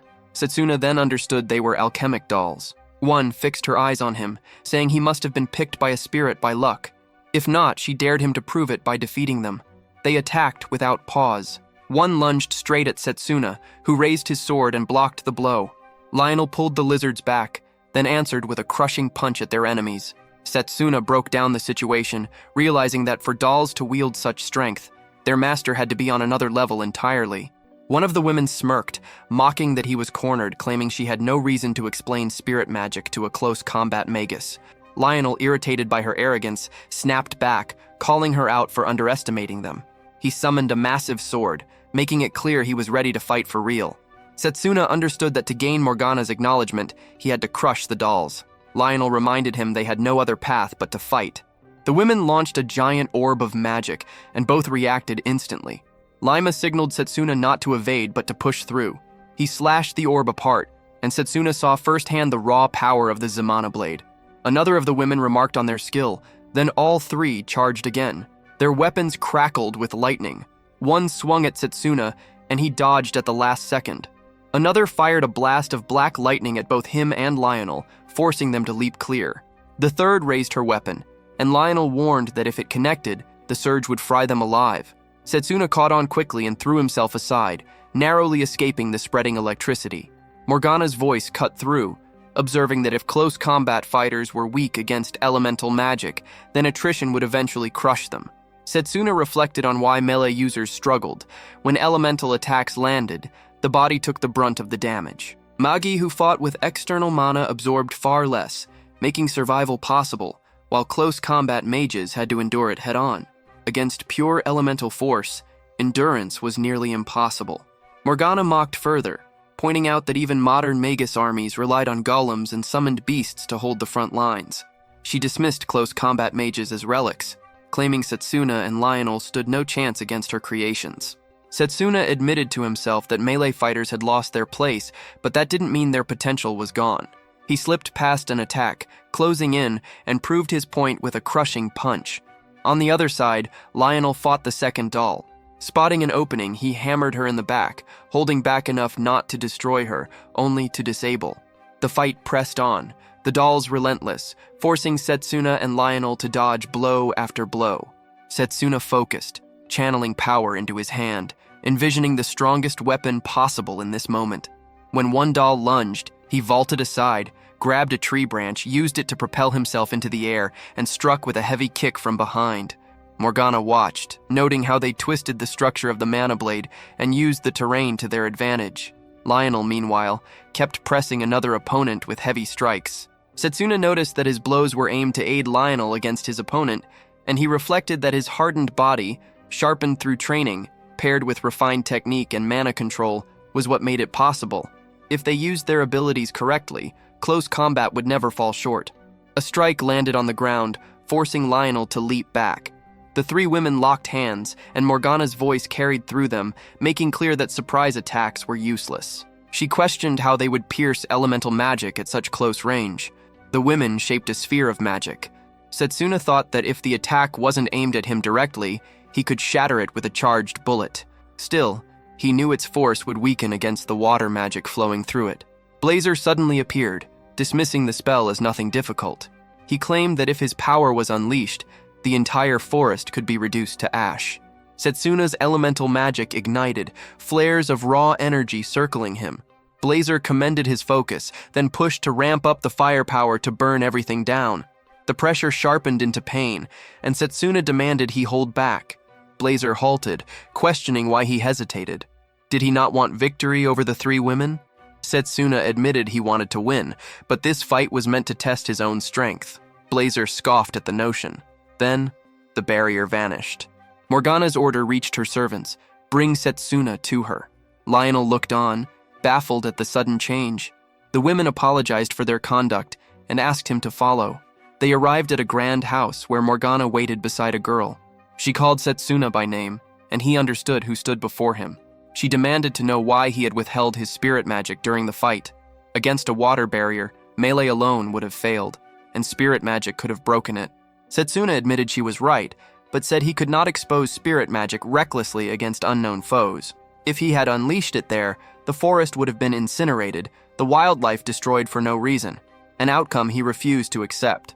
Morgana judged him soft, yet praised the restraint of not using spirit magic he couldn't yet command. Had he done so, he would have lost, but she would teach him how to wield it. Setsuna lowered his head in thanks. Blazer, listening, wondered if she was serious about controlling him. It sounded absurd, Morgana countered, saying that no matter his strength, Setsuna was still a rough, untamed beast. Blazer answered by vowing to show her his true form.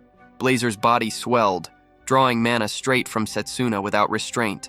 Setsuna realized in shock that Blazer was draining him by force. The spirit threatened to burn Morgana to the bone if it came to that. Panic hit Setsuna.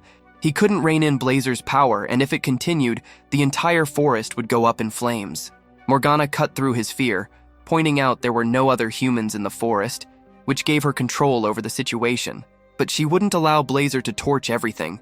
She summoned her own spirit, ready to show Setsuna how a real bond was handled. Blazer hurled a fireball at her, but the flames splashed harmlessly as Morgana's body shifted into water, reforming without effort. She declared the fight over and pulled a colossal surge of water from the lake, shocking Lionel. The torrent rushed over Blazer, dousing his flames. She explained that Blazer had only a shallow bond with Setsuna, making the spirit nothing more than a wild beast. If a true bond existed, Setsuna could manifest and command that power freely. The idea of mastering nature at such a level took hold in Setsuna's mind. When the clash ended, Morgana broke down the stages of spirit magic. First, becoming one with nature. Second, entering the spirit world at will, confronting the spirit and gaining true recognition. She revealed that Setsuna had forced a contract without finishing even the first stage, which left his spirit magic incomplete. Frustrated, she cursed Daham, calling him a brat and blaming him for failing to teach Setsuna properly. Setsuna froze. He couldn't believe she would refer to the headmaster like that. Morgana then pointed out that the forest brimmed with spirits, making it the perfect ground to reach selflessness. His training would start the next day. She demanded he prove the qualities that made the spirit choose him. The following morning, he trained in the forest under her eye. He meditated, practiced, helped with chores, and kept the house in order. Days passed until one night, training near the lake, glowing lights drifted around him. He recognized the presence of nature itself. Looking at the house on the cliff, he whispered to himself that he was ready to face Blazer. When they gathered again, Morgana noted that he had managed to sense the spirits in only 2 weeks, a rare achievement. From there, he had to enter the spirit world and form a bond. She warned that inside the spirit world, magic meant nothing. Only raw will and strength counted. Even with the ability to perceive spirits, she said, Blazer alone would still overwhelm him, so she chose to accompany him. Blazer found the situation odd, but doubted Morgana's ability to fight him in the spirit world. Morgana warned Setsuna not to get arrogant. Setsuna answered that all he needed was Blazer's approval. Morgana turned to Lionel, explaining that once inside the spirit world, their bodies would be left completely defenseless. Since this hideout was guarded, she left their protection in his hands. Lionel accepted, promising to guard them. Morgana told Setsuna to reach selflessness first. Once he did, the gate to the spirit world would open. Setsuna followed Morgana's lead, and when his eyes opened, he stood face to face with Blazer. Morgana at his side. Morgana judged Blazer's arrogance as empty pride. Setsuna realized that without perceiving spirits before, he had never grasped the full weight of Blazer's power. Blazer noticed the shift and sneered, sensing Morgana was treating the matter more seriously. She raised a barrier, explaining it was to shield Blazer's will, warning that if Setsuna clashed with him head-on, he might never return from the spirit world. Blazer dismissed it, mocking her, claiming her resolve wasn't enough to restrain his strength. Setsuna's anger boiled. He reminded himself that no one had trained harder in magic control than him. Since spirit power followed the same rules, he could command it. Reaching selflessness meant nothing could bind him now. If he needed Blazer's recognition, he still had one way left to prove it. Blazer cautioned him not to regret carrying such a burden. Far away, Lionel and a girl watched from the house. Lionel noted that Setsuna had begun, confident he would endure. But then he sensed a foul power moving closer, a malicious force aimed straight for the hideout. At this moment, he couldn't let anything disrupt the clash between Setsuna and Blazer. The door opened under the weight of the aura. Leo stepped in, voice calm as he excused his presence, asking if anyone was inside. His eyes fell on Lionel, recognizing him as a close combat teacher, then spotted Setsuna, making his task easier. Lionel identified Leo immediately, the runaway student the academy had been chasing. To think Leo had come straight to them. Suddenly, the wall shattered. Zagan stormed in, striking a doll and calling it his recruit. He declared he would take both Morgana and Setsuna. Leo, stunned at his claim, reminded him of their old friendship and asked if he couldn't settle for just Morgana and her servant. Lionel's face hardened. Zagan was also an apostle. Worst timing possible. If not for being a teacher, he would have fled. Leo sensed the weight in the air and told Lionel he wasn't the target, that he could walk away. But Lionel refused. A mana sword formed in his grip as he warned Leo not to insult him. At this academy, no teacher abandoned their students. He charged without hesitation.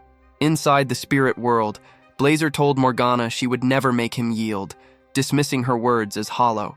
Setsuna steadied himself, reminding his own heart that here, willpower ruled, and he had to stay firm. His eyes turned to Morgana, questioning the disturbance. She admitted something was wrong outside. Yule presence had invaded the forest, and her servants had already fallen. Setsuna's chest tightened, but he urged Morgana to push forward. Morgana warned that once the barrier was gone, the spirit's will might burn Setsuna completely and trap him in the spirit world with no way back. Setsuna ignored her caution, deciding the trial was his alone to endure, and told her to guard the teacher and servants instead.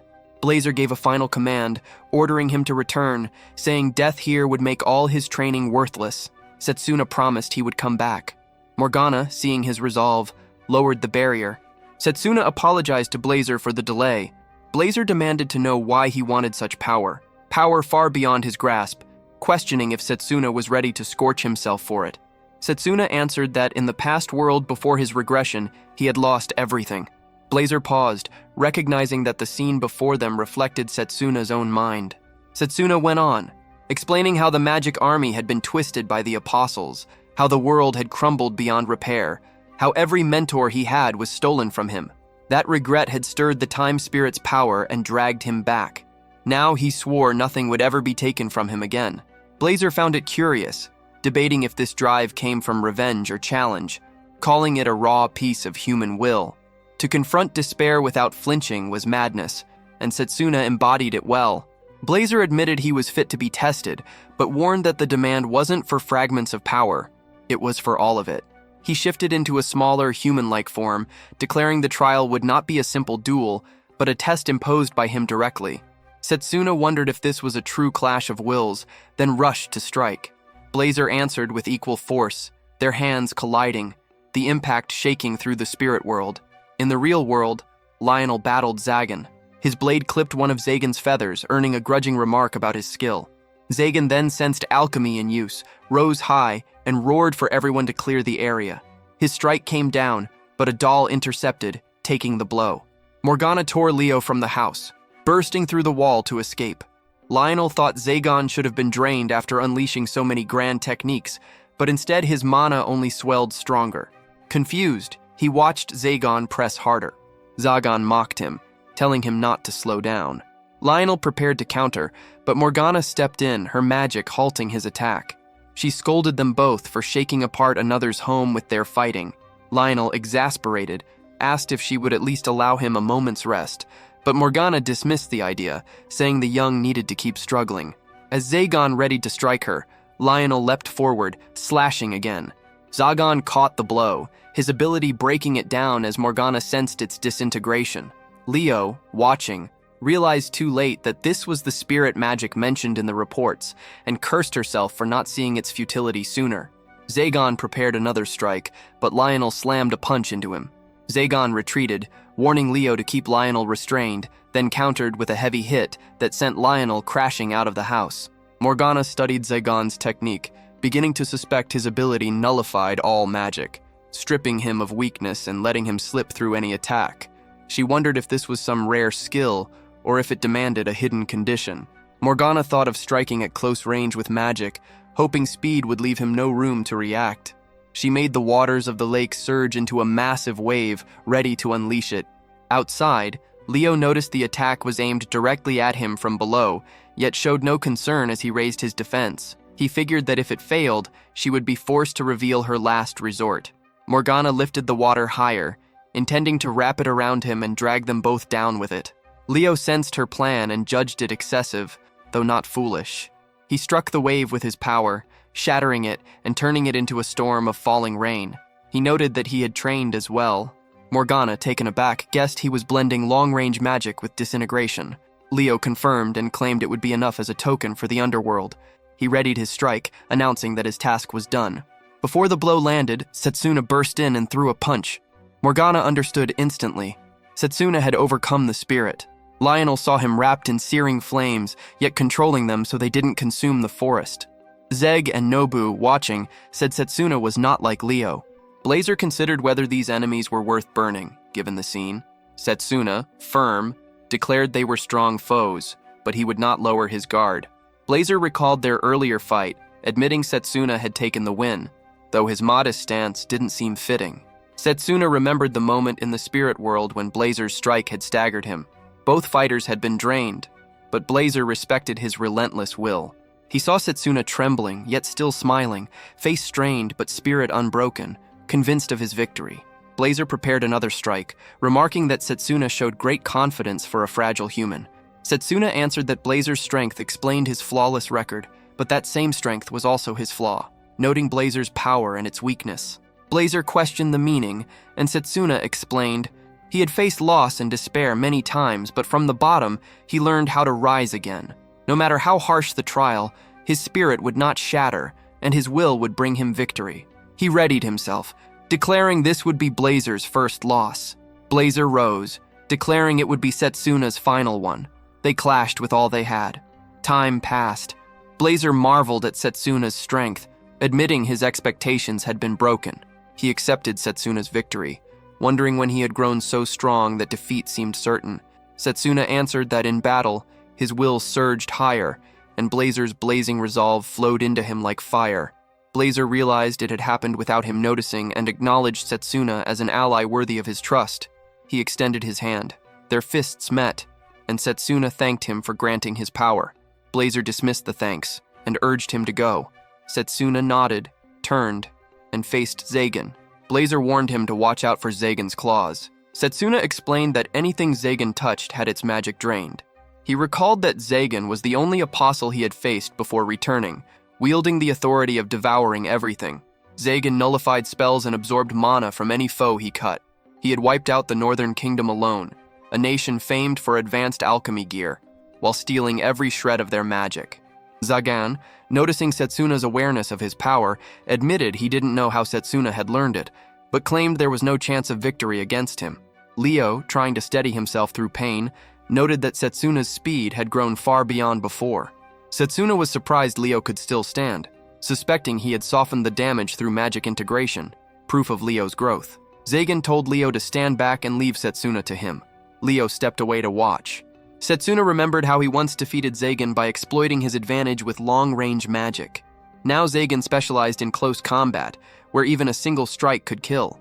But Setsuna was different as well. He parried Zagan's blow and countered with a side punch, forcing him back, then pressed forward without pause. Zagan was shaken, declaring it impossible for Setsuna to outpace him. Setsuna thought that blending Blazer's flames with his own body boost gave him greater speed. Lionel realized Setsuna was now mixing melee techniques with spirit fire, moving fast enough to land repeated hits on Zagan. Morgana, unimpressed but watchful, noted how quickly he had learned to control the fire's reach with such precision. Zagan bellowed, releasing crushing pressure across the field.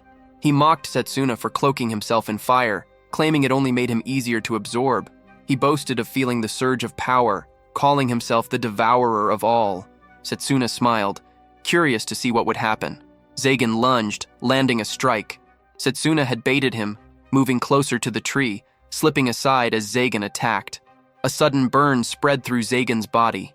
He called out for Morgana's water to douse him, but then froze, confused at what was happening. Setsuna explained that spirit fire couldn't be consumed like normal mana. Zagan might absorb it, but without control it became poison, eating him from within. The power of a spirit wasn't something beings like him could swallow so easily.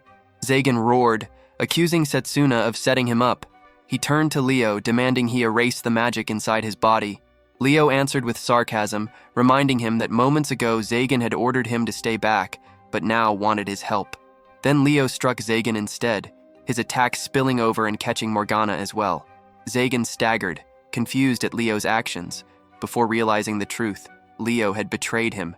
Leo made it clear, saying the mission came first. Morgana was useless, and Zagan's sharp sense of smell had served its purpose to track her, but his beast instincts had become intolerable.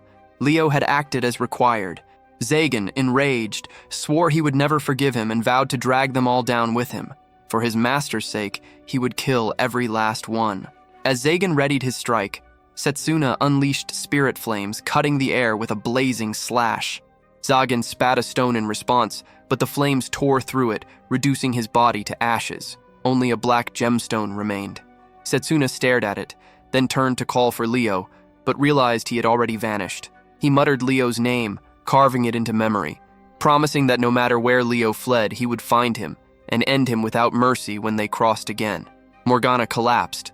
Setsuna rushed to her side, insisting she hold on and promising immediate treatment. She explained that disintegration magic had been used on her body, and saving her was impossible. Lionel and Setsuna were crushed by the weight of it. With a faint smile, Morgana told them not to grieve. She said Setsuna was the close combat mage acknowledged by the spirit flame, and that she had something to pass on. She handed him a tool containing her spirit, saying it would help him grasp the flow of water and the sea. Setsuna trembled, begging her not to speak as if leaving a memento. He refused to believe there was no way to save her. But Morgana had already passed. Setsuna gently laid her body down, heavy with grief. He muttered to himself that no matter how strong he became, if he couldn't protect what mattered, then strength meant nothing. Lionel stepped closer, trying to steady him. He reminded him that life was uncertain. No one could predict what came next. No matter how strong someone became, humans were flawed. What mattered was to keep facing hardship without breaking, to keep fighting as long as breath remained. He hoped Setsuna would grasp that truth. At that moment, a girl approached and patted Setsuna's head. She chided him for being tricked, warning that speaking of keepsakes only brought bad luck. Setsuna froze, stunned, as she revealed she was the real Morgana. Lionel stood speechless beside him. Morgana explained that the old woman they had known was nothing more than an alchemical doll, like the rest of her servants. But unlike them, Morgana had embedded her soul into that vessel, so its emotions and strength carried her essence. She mocked Setsuna as a fool, saying it was just experience. Lionel, still shaken, asked if the old woman had been nothing but a decoy. Morgana confirmed, calling the doll the alchemist's masterpiece. She asked if they were all shocked by the revelation. Setsuna admitted he had never seen a doll so lifelike. He remembered that even in the spirit world she had appeared as the old woman. Morgana replied that within the spirit realm, appearances could shift at will. Lionel questioned if calling herself Morgana wasn't going too far. Morgana revealed pointed ears, proving she was an elf. She explained that elves lived far longer than humans and asked Setsuna to guess her age. Lionel pushed Setsuna to try, saying he was good at that sort of thing. Setsuna refused outright, knowing it was a trap with no safe answer. Morgana laughed and gave the answer herself. She was 300 years old. Setsuna noted that she hadn't answered in numbers and pressed if that meant she had taken part in the Great Magic War. Morgana smirked, hinting at his interest in the war. She said she could share it, but not without a price. Setsuna, eager for knowledge, offered money. Morgana scoffed, saying it wasn't about coin and that this place wasn't safe for such talk. She led them toward the lake, where the erased history could be spoken freely. At the lake, Morgana tossed stones across the water, trying to skip them. On her third throw, the stone sank, and she cursed at failing to break the 90-year streak. Setsuna glanced at Lionel, asking if he alone struggled to keep up with her pace. Lionel admitted he was in the same spot and guessed Morgana carried plenty of stress. Morgana exhaled and pulled them back to the subject of the Great War. She explained that the world housed many races: humans, dwarves, beastmen, and others. Among them, elves had lifespans so long they seemed endless. They lived close to nature, often bonding with spirits, which gave them mastery of spirit magic. While some humans revered elves and spirits, not all saw them favorably. Some elves twisted this reverence, straying from their paths. One elf, worshipped by a nation, bent its king to his will and spread spirit magic to his followers, sparking a war to dominate the world. Morgana asked if that war fit the name Great Magic War. Lionel pointed out how blind faith mixed with power turned dangerous. Morgana continued, saying both sides bled heavily until the elf's forces fell. From then on, elves were hunted as corruptors of the mind. Setsuna realized that ancient magic was a label invented to hide the truth, that there was magic that bound spirits. Morgana confirmed it, saying that was the reason for the name. Lionel, still trying to take it all in, asked if she hated humans for what they had done to her kind. She admitted she once had, but not anymore. When pressed, she admitted she still kept her distance, since even 2 centuries later, some still wanted elves dead. The hatred left behind by the Great War never faded, which was why she disguised her identity. Setsuna asked why she showed her true self now.